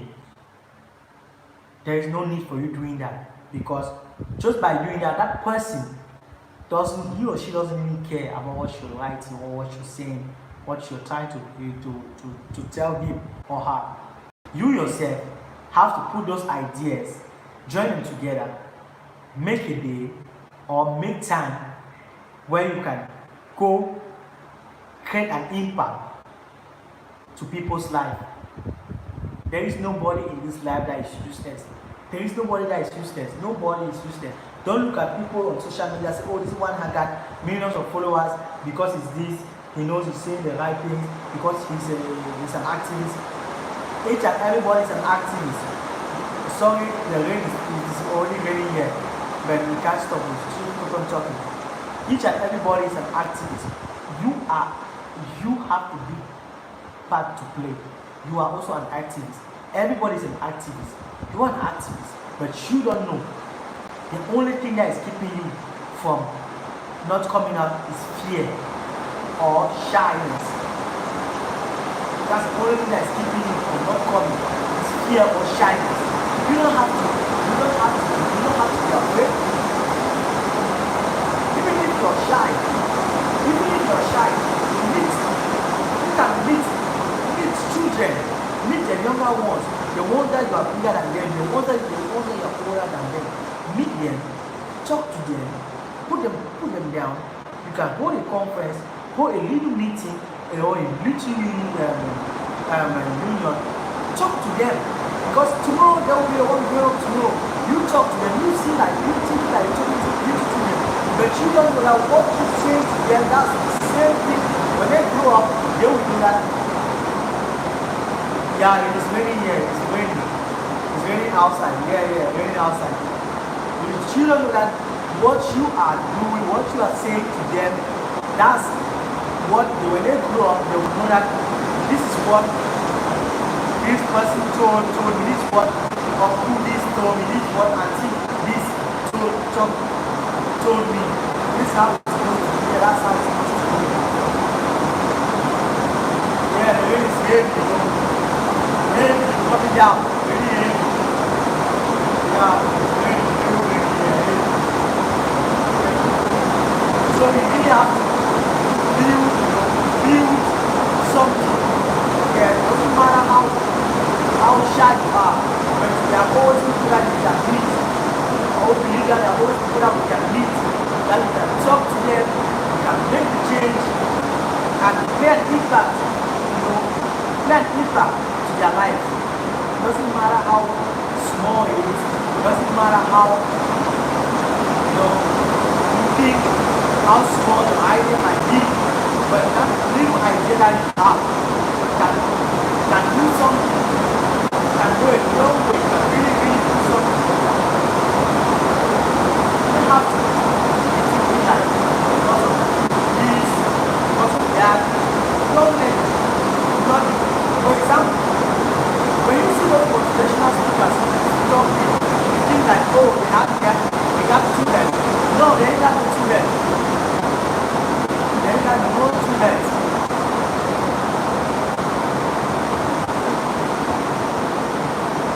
There goes my brother Kitoko.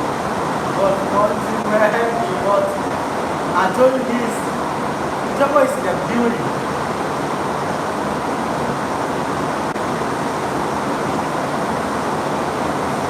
Oh, sorry about the rain. I'm so sorry about the rain. I know you guys can't hear me right now.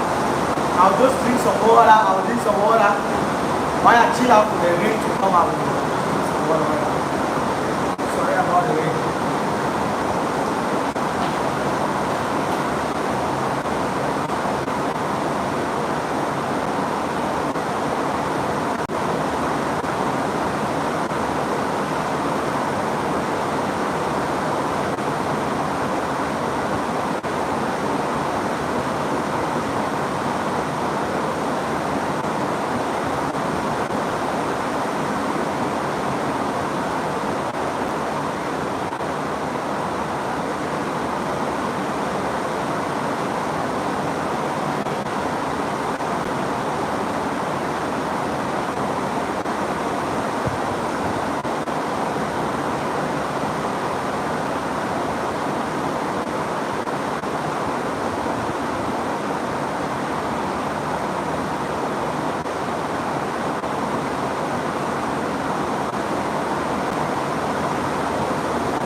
I think you guys cannot be hearing me because of the rain. I don't know.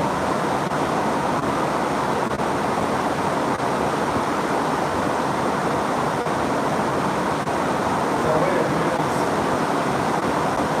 Yeah.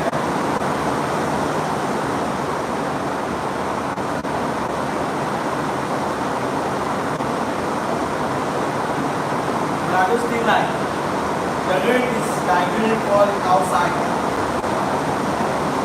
Not really that hard, but I think it's a little bit hard, it's hard somehow. But we'll definitely come live again. I am Kitoko. Sounds like it.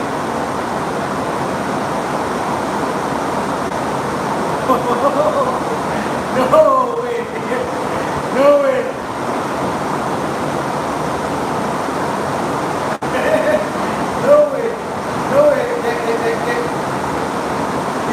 It's because of the roof. Because what we use here, I don't know if you guys can hear me. What we use here, we use aluminium roof. That's what we use here. We use aluminium roof. We use aluminium roof. Zinc, aluminium. That's why you can get the noise. That's why it is so noisy whenever it's raining. It is so noisy because we always use aluminium roof. That's why it's like always noise because we use aluminium roof. That's why. But everything is fine. Everything is fine. Rain here doesn't. When the rain is falling here, it doesn't fall for long. It falls, it stops, then it falls again. Stops because stop. That's how it is. We don't have the like the rain fall like so long. We don't have that. Rain falling, it falls, stop. That's how it is.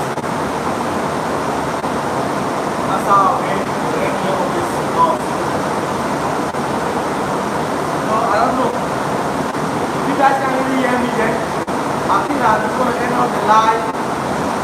Maybe tomorrow. I am talking will be live tomorrow or day after tomorrow will be live. I will jump up without my sleep already too. I know how my style is ready to fight if I had in the middle of the night. Oh really? You scared of it again? We are only used to it. When it falls like that, it makes us sleep, sleeping more and more because the noise is just like a good melody. It makes you fall more deeper to sleep. It makes you go deeper to sleep. You don't even think about that. It makes you sleep very well. It goes deeper and deeper and deeper and deeper into it. Wow! Simplicity motivation is the beauty. That is also one of my amazing mother on YouTube. One of my amazing mother on YouTube. Hello to you, my eyes are doing simplistic motivation. Please guys check that out. Check simplistic motivation. That's my family. One of my family. That's my family on YouTube. Thank you so much for the thumbs up. I feel you up. I know you were doing that, but I know. I was scared the hell out of me at first. Oh, it is common, very, very common here, very, very common here. So common. When it always falls, you always feel like, the rain will always feel it makes us fall into sleep more deeper into sleep. It has a very good melody. Just like the sound, just like you're listening to also sound like that. What's that noise? It is raining. The rain falling, man. Rain falling. The rain is falling right now. Almost every house in Gabon. Let me not say in Africa, but in Gabon, precisely in Libreville, almost every house, that's how it is. When it's raining, you always get the noise, except the house that is being covered with baking. Like any house that is being covered with some baking, like when you build a house, upstairs house, then they have to, concrete the top. Except the ones like that, you won't get the noise. But the one that they use the aluminium zinc as the roof, you will always get the noise. And it is a very good noise. As I'm talking to you guys right now, I feel like I want to sleep. I need to go to bed right now. I just feel like to go to bed right now because each time the rain falling, we always feel like to sleep because the melody is like a very good melody, always makes you fall more deeper to sleep and makes you sleep very well. You sleep and even forget that it is already morning. I'm telling you guys, you sleep and even forget that it's already morning. You don't know when it is morning because of the rain. So it is so good, and it's so nice to experience. So sweet, amazing. I'm telling you, the rain is good sleeping weather. Yeah, the rain weather is very, very good. Most especially women love it when it is raining. Women love it when it's raining at night. Women love it. When you carry the married ones, they love it. You all know what I'm talking about. They really love it when it's raining and at night and they're sleeping. They're in bed with their husband. You already know what's next. You already know what's next. You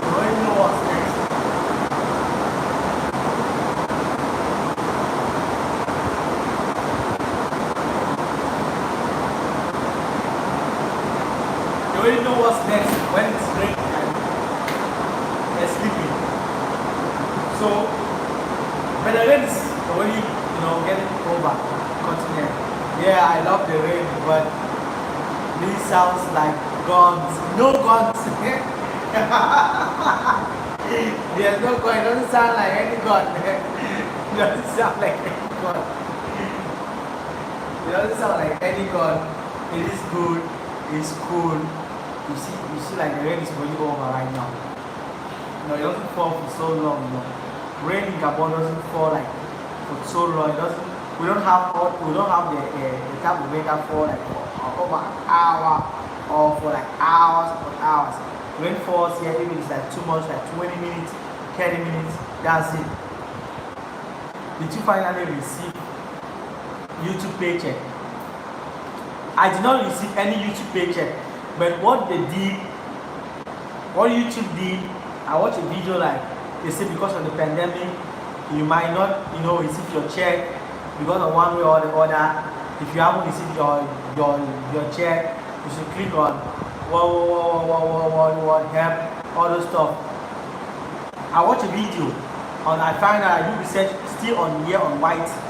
I do research and I find out I went there. After they told me that I should upload a document to prove that I am really the one. It might be my passport or any receipt or a pay slip, any receipt of tax that I've been paid. So what I had to do is that I had to upload my passport, a copy of my passport. I had to scan my passport, upload it, send it to them. Then they automatically, configure. They automatically, do it. They automatically did it. I had to wait again for like 24 hours. Then they did the configuration. That was how it was. That was how it was. Then I received I've already received my first YouTube payment. So you guys, I received my first YouTube payment. And I received my first YouTube payment was my first YouTube payment was at least, I think it was something like $100 or $115. $114. My first YouTube payment was $114. So I had difficulties because at first, when I reached my threshold, I put the check. So they sent the check. I waited for the check. The check never came. It never came. I have to go back, being forced to open an international account, an international bank account. I went back, I filled in my bank details, then changed transfer method. I had to take wire transfer. So I have to wait again for like at least 2 months, extra 2 months again, 2 months, in addition 2 months, because I have to wait so that they check, something will come and they tell me like something will appear after a month or what. It will appear. When it appears, I have to click on it. I receive it. They say, "Woo! I can't believe you have your check. You have got your check it." I did that. I did all that. So I have to wait. I waited. When I waited again a month. After a month, the link came. I click on the link. I click cancel check. I had to cancel the check. When I canceled the check, I had to wait again for another 1 month, 1 whole month. When I waited for the 1 month, I received my first YouTube money was on last month. That was January. Last month, January. So I never even believed that it's gonna come. I never believed that it's gonna come.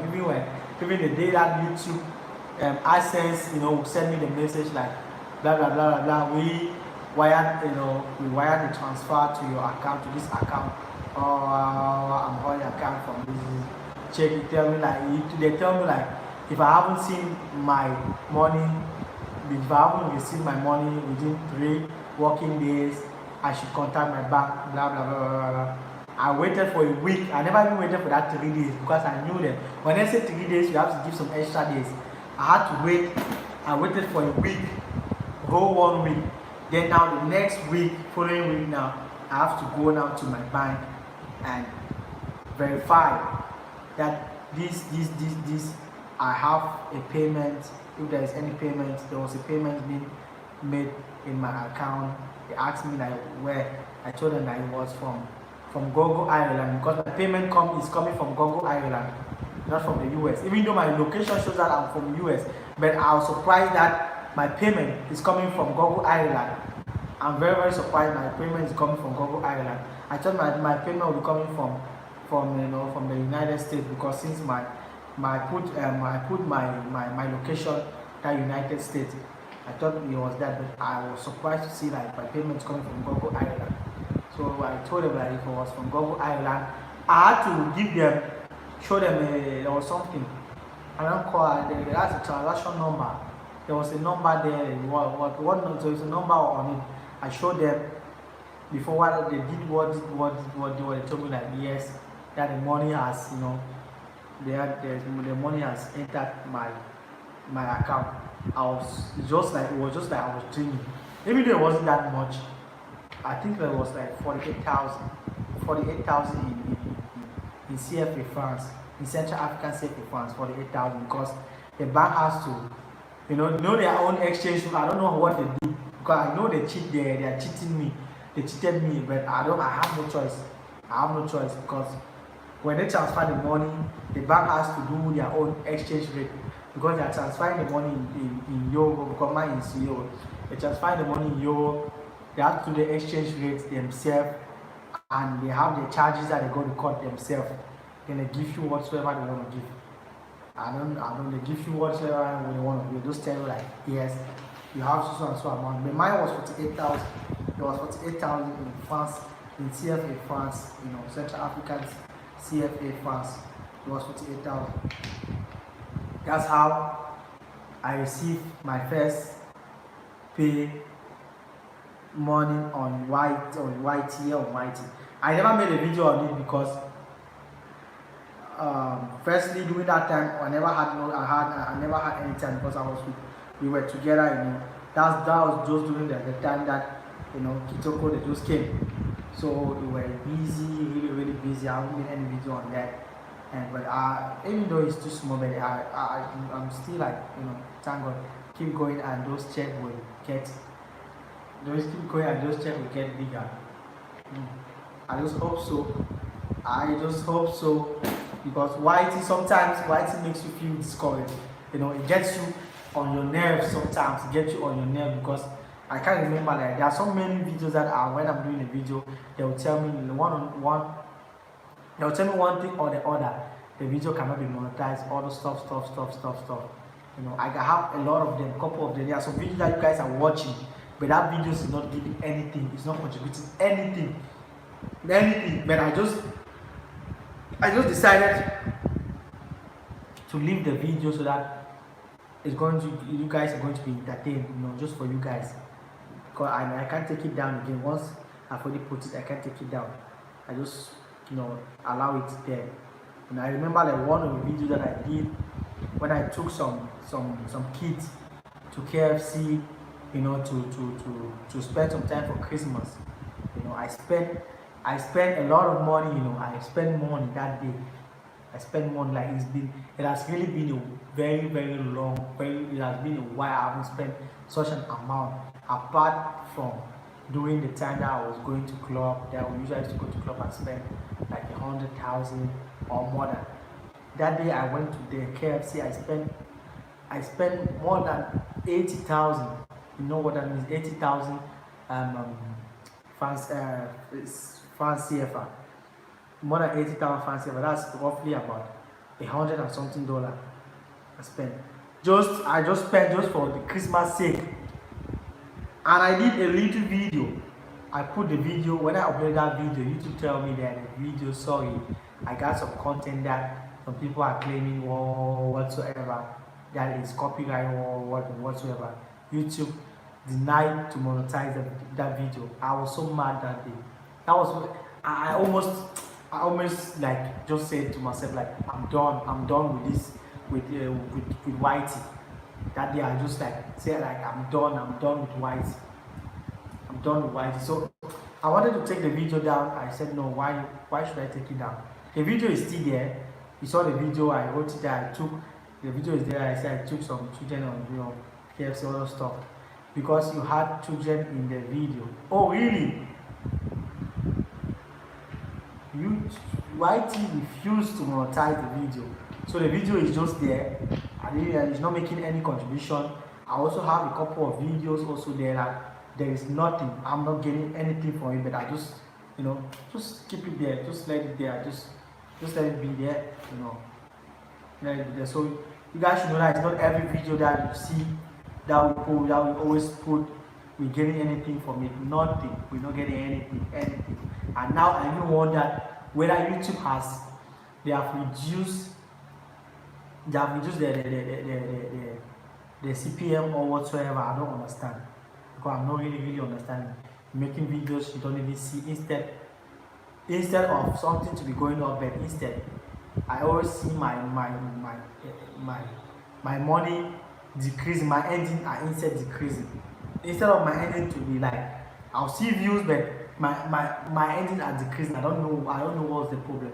I was thinking like I'm going to write them to complain because most of the time I always see my ending decreasing. My endings are decreasing, keep on decreasing. Sometimes I will come, my subscribers also decrease. Sometimes it happens, sometimes I will come and decrease, but sometimes I will come and I will see subscribers, have gone up. So I don't really understand. But the one about the ending, there is never a day that my ending decreased and I came back and I saw it already. They have given me back. There is never a day, but there is a time that there are most of the time my subscriber always decrease, but sometimes it can even come double even. It happens to me, but when it comes to the ending, once the ending is gone, it's gone. There's never a day that there have never been a day that I'm seeing my ending coming back. My ending is coming back. No way. I've never seen that. I've never ever seen that. You should remember where you're from and make sure you visit where you're from. I don't know, even you are from the Caribbean or you are from where, even you are from Europe, make sure you visit your home. That's the most important thing that I can tell you guys. Make sure you always visit your home, where you come from. It doesn't matter how long it's going to take you, but make sure you visit your home. Make sure you visit your home. Make sure you visit your home. I'm telling you guys, just make sure you visit your home. So YT, some of you guys think like doing YouTube you have a lot of money or stuff. There is nothing there on YT. There is nothing there on YT. You can only start. I think like you can only start making money on YT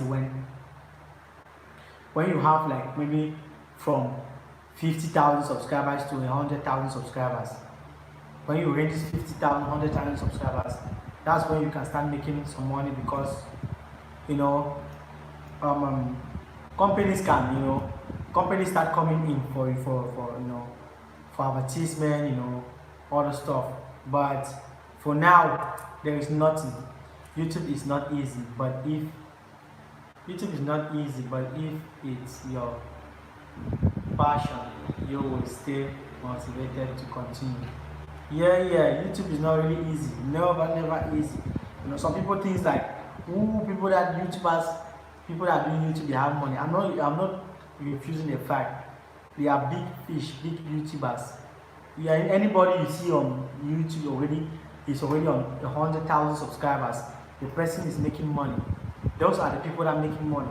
But us, the smaller ones, the small fishes. We are the small fishes. We ain't making anything, not a dime. Maybe later we can make something, but now we're not doing anything. We are not making any dime. Sometimes we get into trouble. I can't even count how many times in this our troublesome country. I can't even count how many times, countless times I've gotten myself into trouble. And when I got myself into trouble, there is never a day that I'll go to trouble without me not spending a dime to come out of that trouble. There's never a day, never a time that I've gotten myself into trouble. Then I come out of that trouble without spending a dime, without spending something. I must lose money that I don't even have. I'm not even getting, like money that I've lost. I've been losing for problems because of video. Just because of video. My first YouTube payment does not. You can't even just compare anything. You can't even compare the first problem. It doesn't even reach half of the money that I spent in one of my problems because of video. One of my problems that I got because of video. Because I was trying to make video, and at the end, I couldn't even recover I remember one last time my camera was got, they had to seize my camera. They seized my camera till today. They never gave my camera back, and I still lose money again on it. I never got any footage. I wasted my time. I wasted my transport. I still paid them again some money.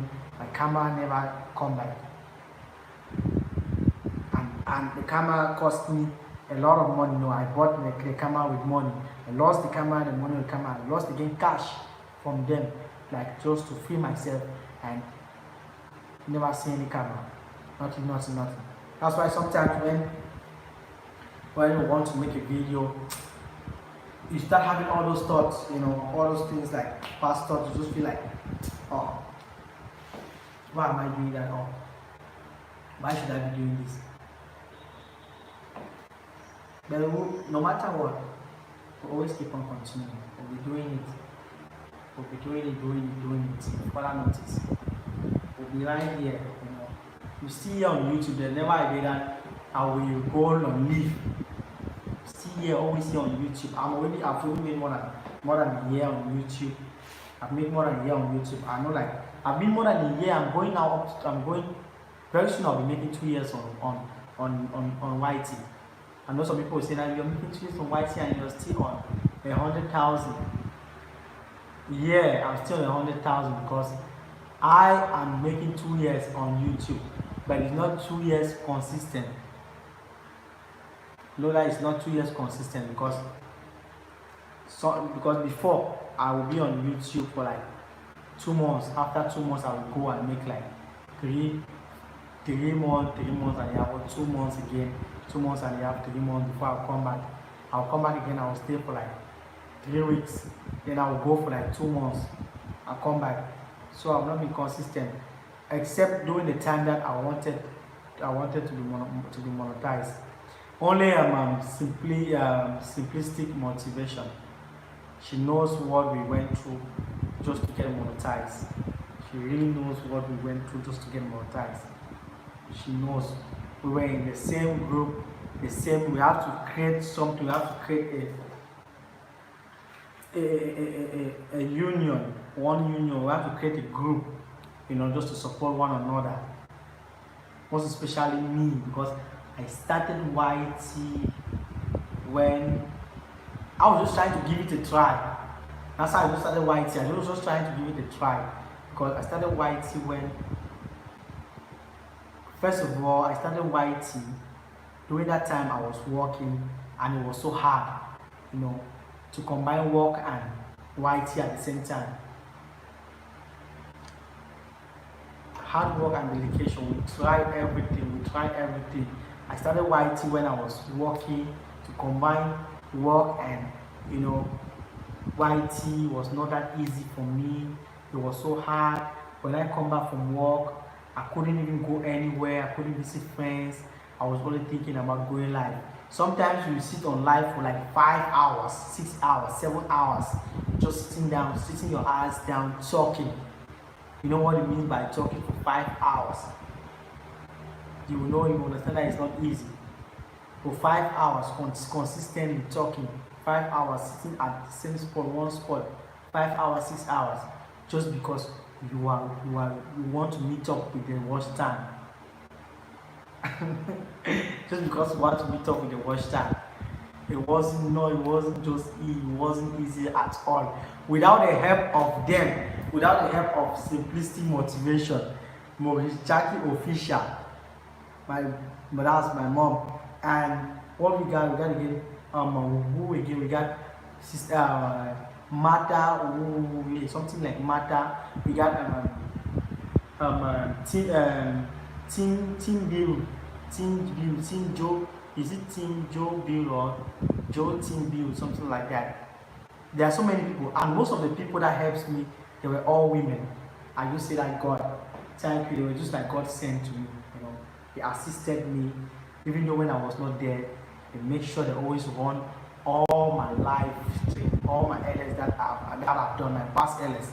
They will keep it running in their computer, some in their TV. They'll keep it running. I won't even know. Yeah, team built with Joe. You're right, man. They'll always keep it running, keep me running, keep me running, keep me running, keep me running.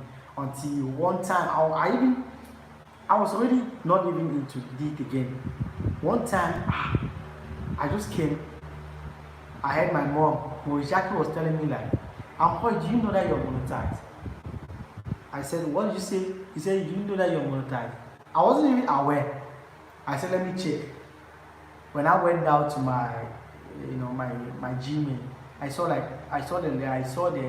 mail. Congratulations, you have been accepted. I was so shocked.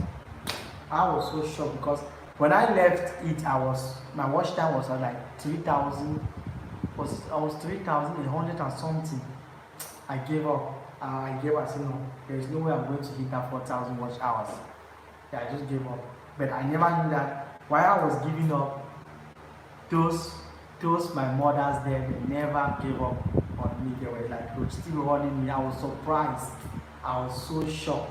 Till this day, I always keep on praying that each and everybody contributed in supporting me until I was monetized. I keep on praying that God should continue to bless them in abundance. Bless them for me in abundance. Because I don't know what I would have done without them.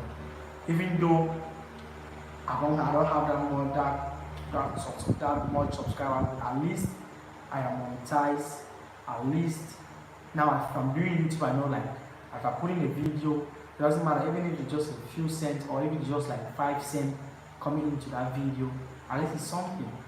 At least I'm better than someone who is not monetized, because it's not easy.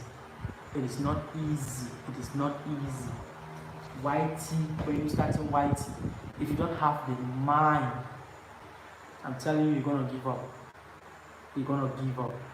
I remember the time that I would go live, I'll be at night, I'll be sleeping in front of the camera live. I'll be sleeping. It's just that when I got monetized, I have to delay many of my live stream. Because some of them were just like funny. When I went back and look at them, I was really laughing. I look at them, I laugh. I said, oh God. Oh, I was really laughing because sometimes I'll be sleeping. Just because I just want it to be going. I will talk until I'll be tired. I'll just sleep off. The same lie, I'll just sleep off. I'll wake up around 1 o'clock. I might sleep around 10 o'clock, 10 p.m. I'll wake up around 1 a.m. Still go live again. I'll go live up to 4 a.m. I'll sleep around 7 o'clock. Around 7 a.m. I'm getting ready to go to work. I'll come back around 4 o'clock. When I come back around 4 o'clock, when I change my clothes, I am at work. When it's time to close, I'm only thinking about my channel, my YouTube channel. I need to go live. When I get home, I don't even care what am I going to eat or what. It's live. I want to go live. That's what is on my head. You have to go live. You have no time. You know why it is giving limited time. And when I check the hours, I was lagging behind. I was so lagging behind. I have to struggle. I was moving like a snail. You know how a snail walks, right? That was how I was moving. Struggle. I don't know, like God just sees the way I was moving and send, people that come by and push me. You must push forward. Because invested so much time into it already. Yeah, I did, man. You're really right. I invested so much time into that. I invested so much time into that. But sometimes what's always discouraging me sometimes is because of the problem I always get into it, the problem, because one or two things, you get problem on the road because you want to make a video. You get problem with criminal, with the police, you get problem with the people. If not the police, you get problem with the people. You always get problem with the people or you get problem with the police. Why are you filming? You are a spy. Why are you filming me? Someone send you. You want to use my image to go and do money ritual. You want to use my image to do sacrifice. Why are you filming? Let's go to the police. No, no, no, no, no. I don't want to listen to that. No, no, no, no, no. Somebody send you. You have to tell me the person, or else you're going to explain. You're going to explain it to court. What else have we not seen? What else have I not seen? Just because the person he just needs money from you. You have to talk. When he's calm down now, you have to tell him like, okay, we can settle this. How are we going to settle that? He will tell you how much you're going to. For an ordinary video, somebody will be calling you like a million. He will begins from a million. For an ordinary video that you make, that something that you can delete, he will tell you like, even if you delete it, you have already taken the image. He doesn't know if you have already you have hidden another one. He will claim that you have been filming him since before he saw you. That's what he will be claiming, that he has been filming you since before he saw you. That's not the only one. You still have another one. I'm telling you that it's really crazy. It's crazy. It is really, really crazy here in Africa. It's really crazy.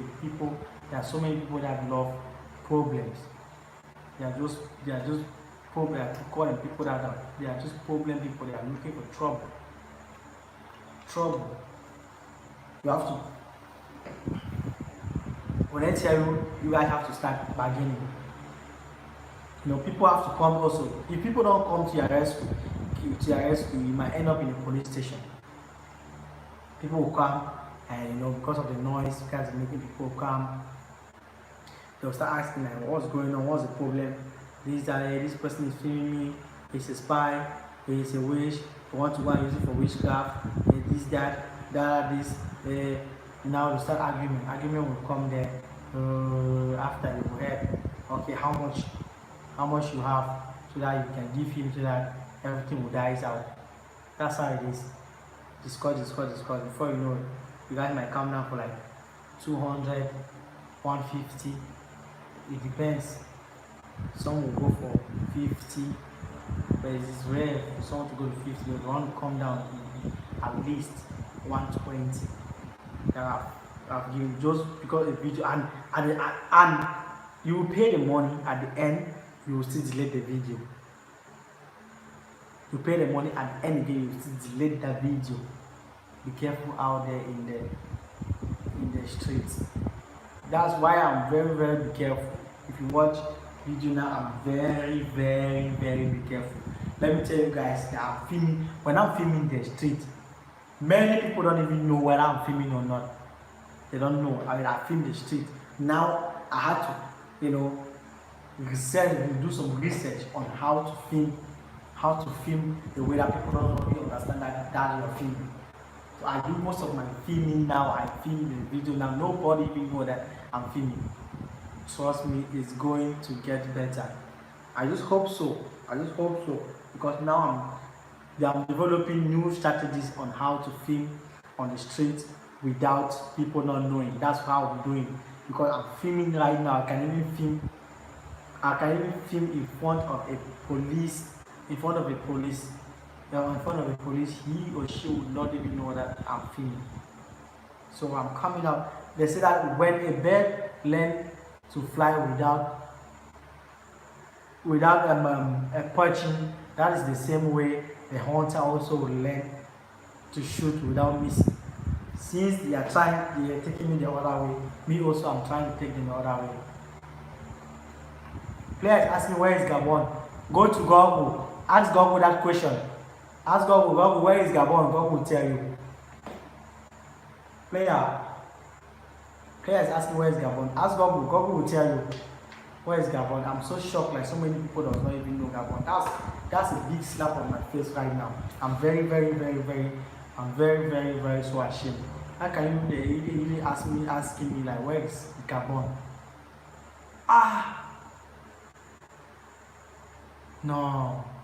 Can't really be asking me like, where is Gabon? Like, my goodness. Really asking me like, where is Gabon?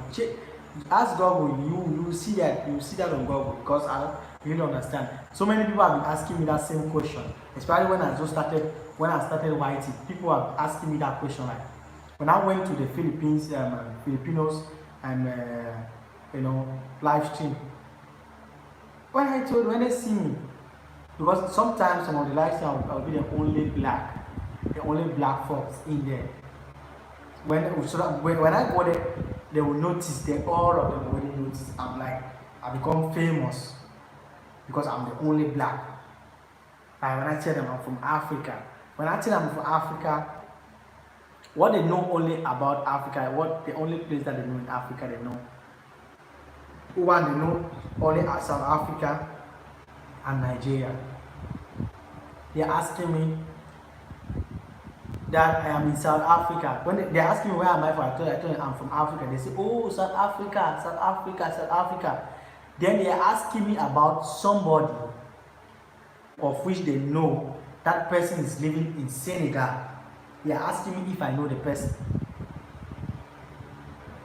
Firstly, I am not in South Africa. I'm not from South Africa, no, neither am I living in South Africa. But he went back to Senegal. I myself have never been in Senegal. Senegal is in West Africa. I am in Central Africa. I'm living in Gabon. They are asking me that same question. I live in Swiss. Oh, okay. You should know Africa very well, because I know in Swiss there are Africans in Swiss. So you should know Africa very well. You should know that Africa have countries. There are countries in Africa. Somebody asking me that you're in Africa. Do you know? I have a friend who lives in Senegal. You know that you know him. When I tell the person that I'm in Africa, I live in Gabon. The name of my country is Gabon. He's asking me about somebody in Senegal. Somebody even ask you like he knows somebody in Kenya. Do you know the person? He will call the person name and tell you that do you know the person? As if like in Africa they just look. Sometimes like the questions, like you just look at the question, it just makes me feel. Sometimes I feel like should I be laughing or what? I just feel tired. At times when I think of it, I just say, oh, I don't blame them, because they don't really have time, to really, to search about Africa, to know things, what's going on in Africa. But we are the ones, Africans, that we want to know everything. We already know them, we already know their country, we don't even know how they live. What's the COVID problems there? So many, my brother, I can't really say so many problems. The problem is too much. I talk about it. I was talking about it the other time. I was just talking about it when I just came when I was live. So many problems. Problems never end. Never get finished. It's too much. The problem can never get finished. We're talking about it. That problem can never get finished. It's too much. And how are you? I'm okay. Thank God for life. We are healthy, strong, everything. It's just that our government, they talk about COVID, but we never see COVID. COVID is only on TV, only on air. COVID is only in the mouth. Only in the mouth. We never see COVID. We have never seen COVID. We don't know COVID. Only in the mouth. We never seen COVID. That's COVID in Africa. We've never seen it. So we don't know what they're talking about, what they're saying. They have a 6 p.m. curfew, and it's yes, it is interrupting people, business and money. Of course, interrupting a lot of people. Even us, we are affected. I myself, I am affected 100%, 110% affected, 110% affected. You can't even do anything. You can't go out. You can't do something. You can't even run a little bit. You can't even do some little runs. I see in YTV, in YouTube videos, a lot of Africans not wearing masks. Yeah. We're not really doing that because we're tired. At first, we're not wearing masks, but now there's new law. They just imposed a law from us. Thank you very much, Mrs. Simplistic, of reminding me this. At first, when they were talking about COVID, when they were talking about COVID in Gabon, here in Gabon, they talk about the mask issues, but so many people never had time for that rubbish because I've never seen their COVID stuff. We are hearing, but we have never seen it. So they just recently imposed a law. I'm home because I can't work. I am in quarantine. Oh really? They just imposed a new law now that if they catch you with your mask, you see, this is my mask here. This is a black one. This is my mask here. If they see you on the way, your mask, you have your mask like this, just like this, or like this, without covering it like this, you are going to pay a fine or you face 2 months jail term, and the fine begins from 25,000. That 25,000 can be like $50. The fine begins from $50. You can imagine it begins from that million is $2,000. The million is $2,000 up to fine. Then you have to go to then you face a jail term of 2 months, 2-3 months jail term. It's needed because people need to understand how serious the situation is. There is no COVID in Africa. We don't have no COVID in Gabon. There is no COVID in Gabon. We are saying it and we are still saying it. There is no COVID in Gabon. COVID in Gabon is only on social media, it's only on our national television. When you look at the left-hand side corner of our national television, you only see the figures climbing up in red, climbing up that they already have 1,000, 2,000, 5,000, 6,000, 8,000, whether it's 25,000 whatsoever. But we have never seen anybody with COVID. There is no COVID. There is no COVID. If there is COVID, you know how African markets is like. The markets, people are choked up like this, like that. That's how people move. One another, touch it to one another. But we have never heard about somebody somewhere fall somewhere because of corona or because of the COVID. Somebody having the COVID that, this person was having COVID, they came and took the person. We have never heard about that. They are putting us on quarantine at this time at 6 p.m. The question they are asking is that during the day, is the coronavirus sleeping during the day? It's only at night that corona moves around looking for people to attack. During the day, is corona sleeping? That's the question we are asking. We have never heard about any corona. Nobody having any corona. There is no corona in Africa. There is no corona in Gabon. I can't say in Africa, but here in Gabon there is no corona. Let them stop all their logic that they are trying to play. There is no corona in Gabon. Here in Swiss, they also thought there are not going to be any case, but here I am home and I can't go out. We don't have any case. There is no case. We have never seen. Look, Africa is not like that. If there is something in Africa, Africa is a place like Africa. When you pull outside in someone's door, or when you are pulling on the road, if one person sees you pulling on beside the road, just know that everybody, the news is going to go very far. Us in Africa, we don't know how to hide things, especially in Gabon. We don't know how to hide things, especially news like that. We don't know how to hide things. News goes fast. People talk a lot. There had been someone had COVID or someone has once had COVID, the news would have spread all over. I know my place. We know our country. We know how it is. We know the people. We know how we live. We know the lifestyle that we live in. We know how they are living. There is no COVID. That's the truth.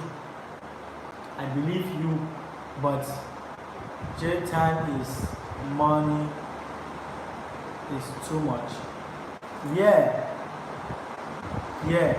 everything, there is no COVID. That's just logic.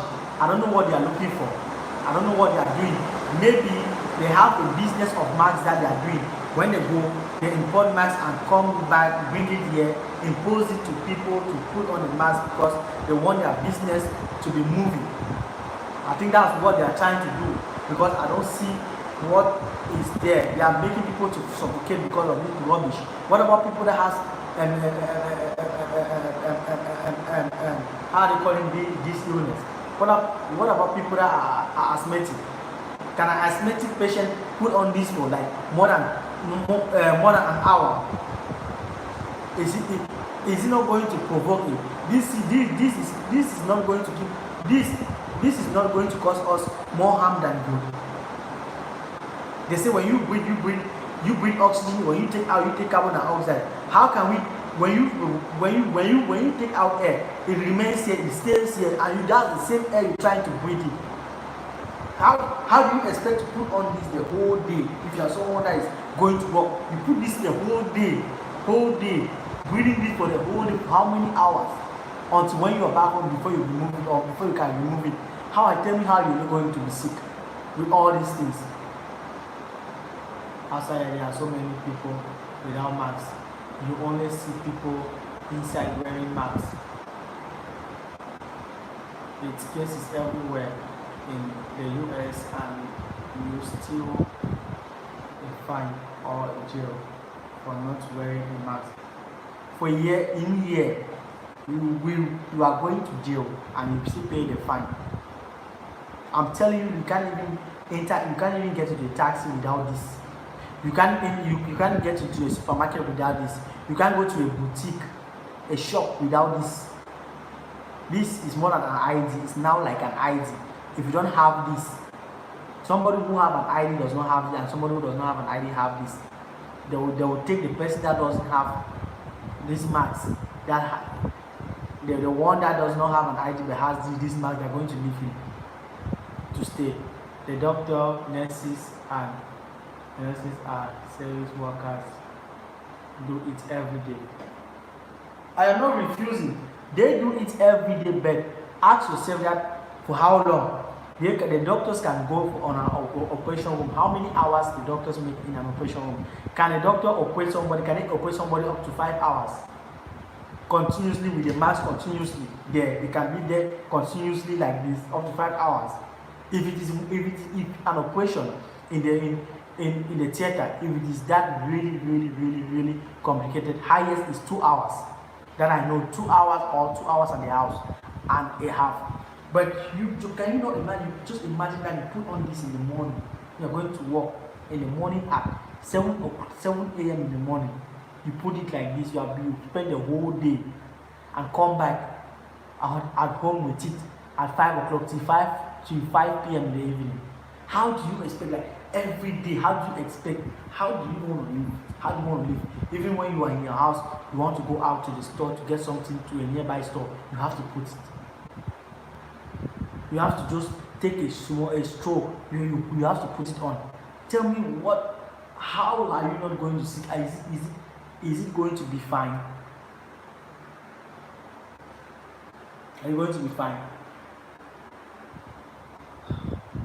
I work in a children's care where we need to change masks every 2 hours, and it still does not protect anybody.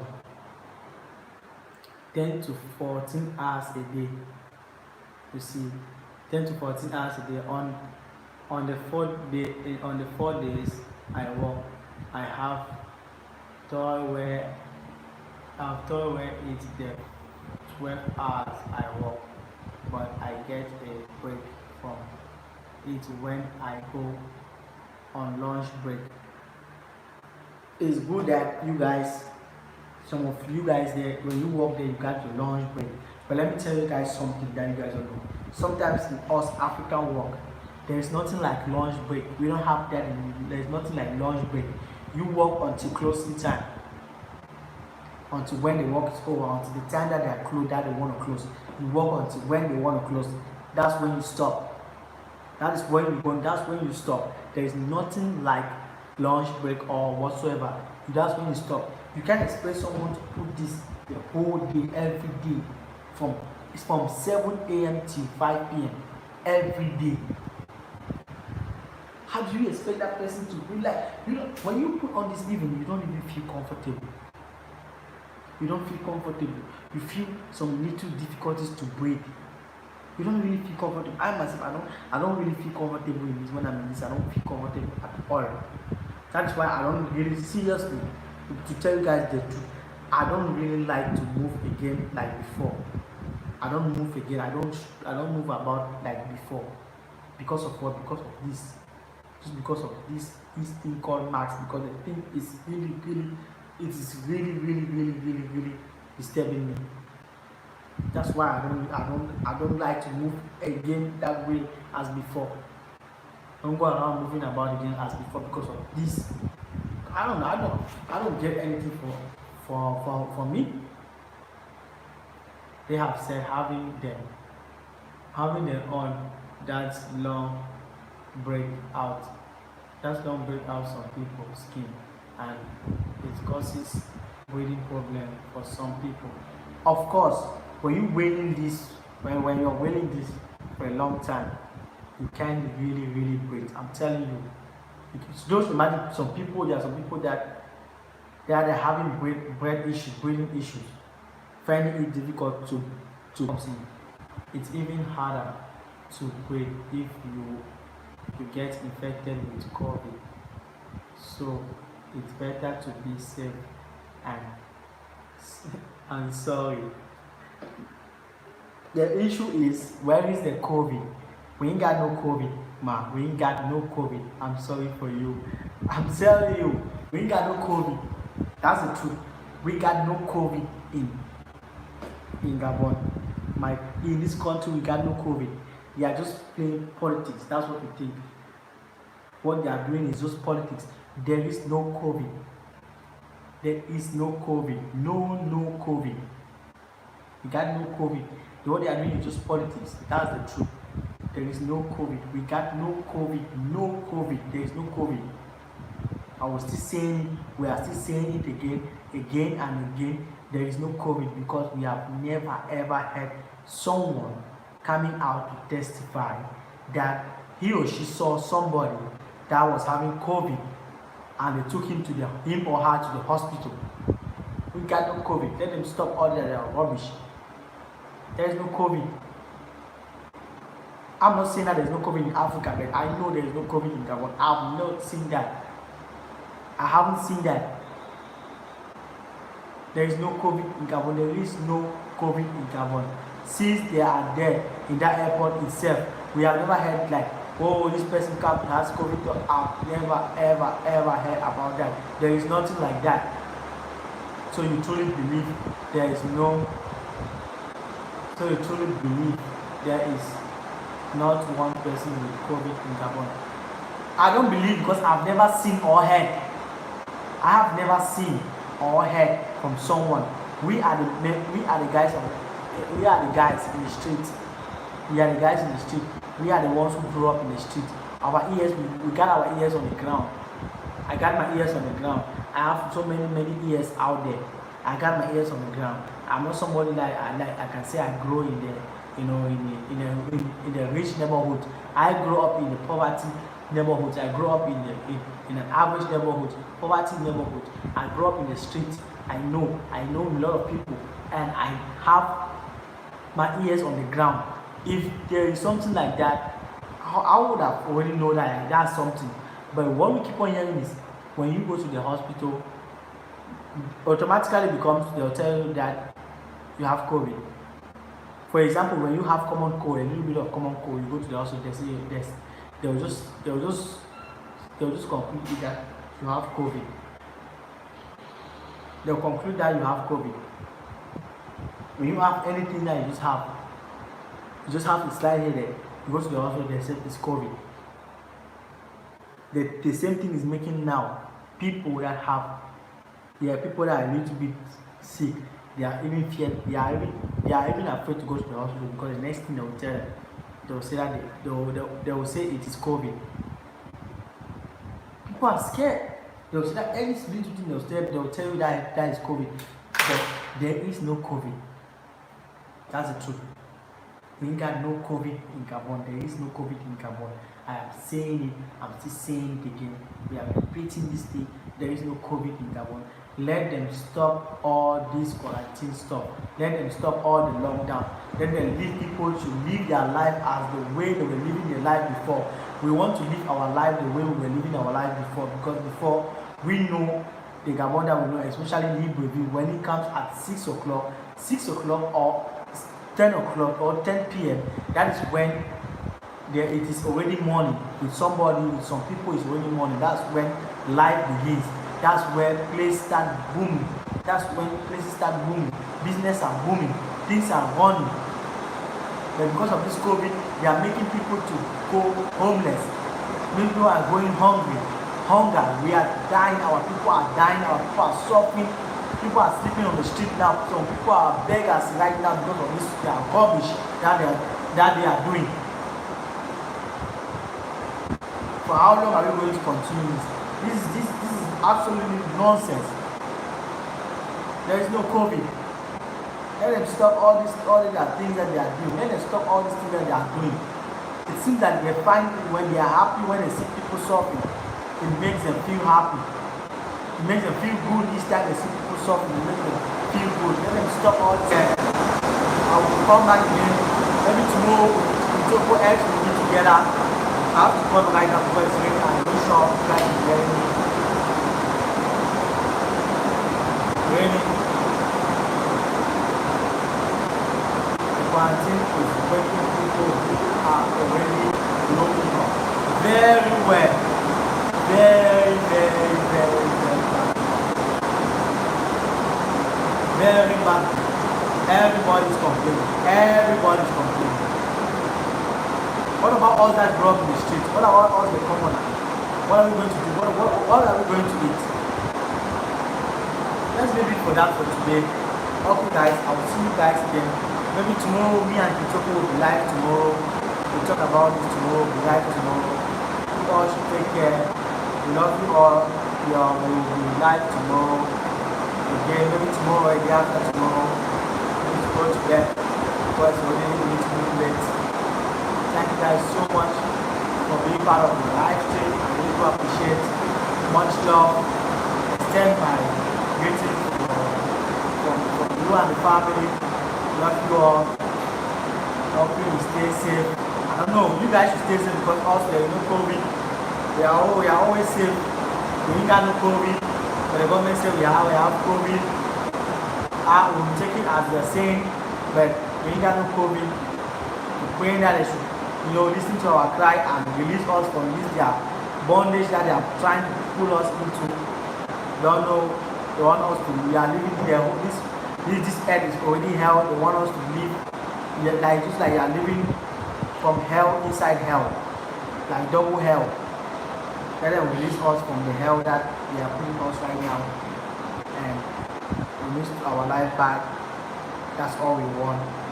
Thank you guys so much.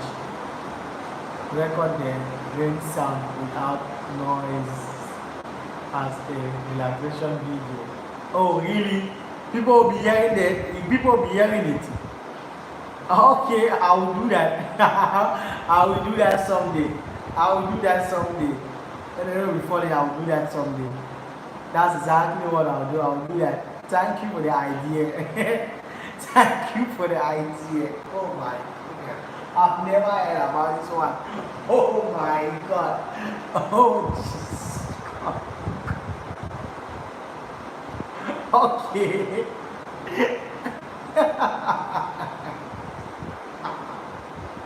I'm going to do that. Okay. I'll do that. It is we are now on rainy season. We are now in the rainy season. So rain is falling, comes and go. But it has to be quiet with no noise. Yeah. I'm going to do that. That's one we got no problem. I'm going to do that. I will do that.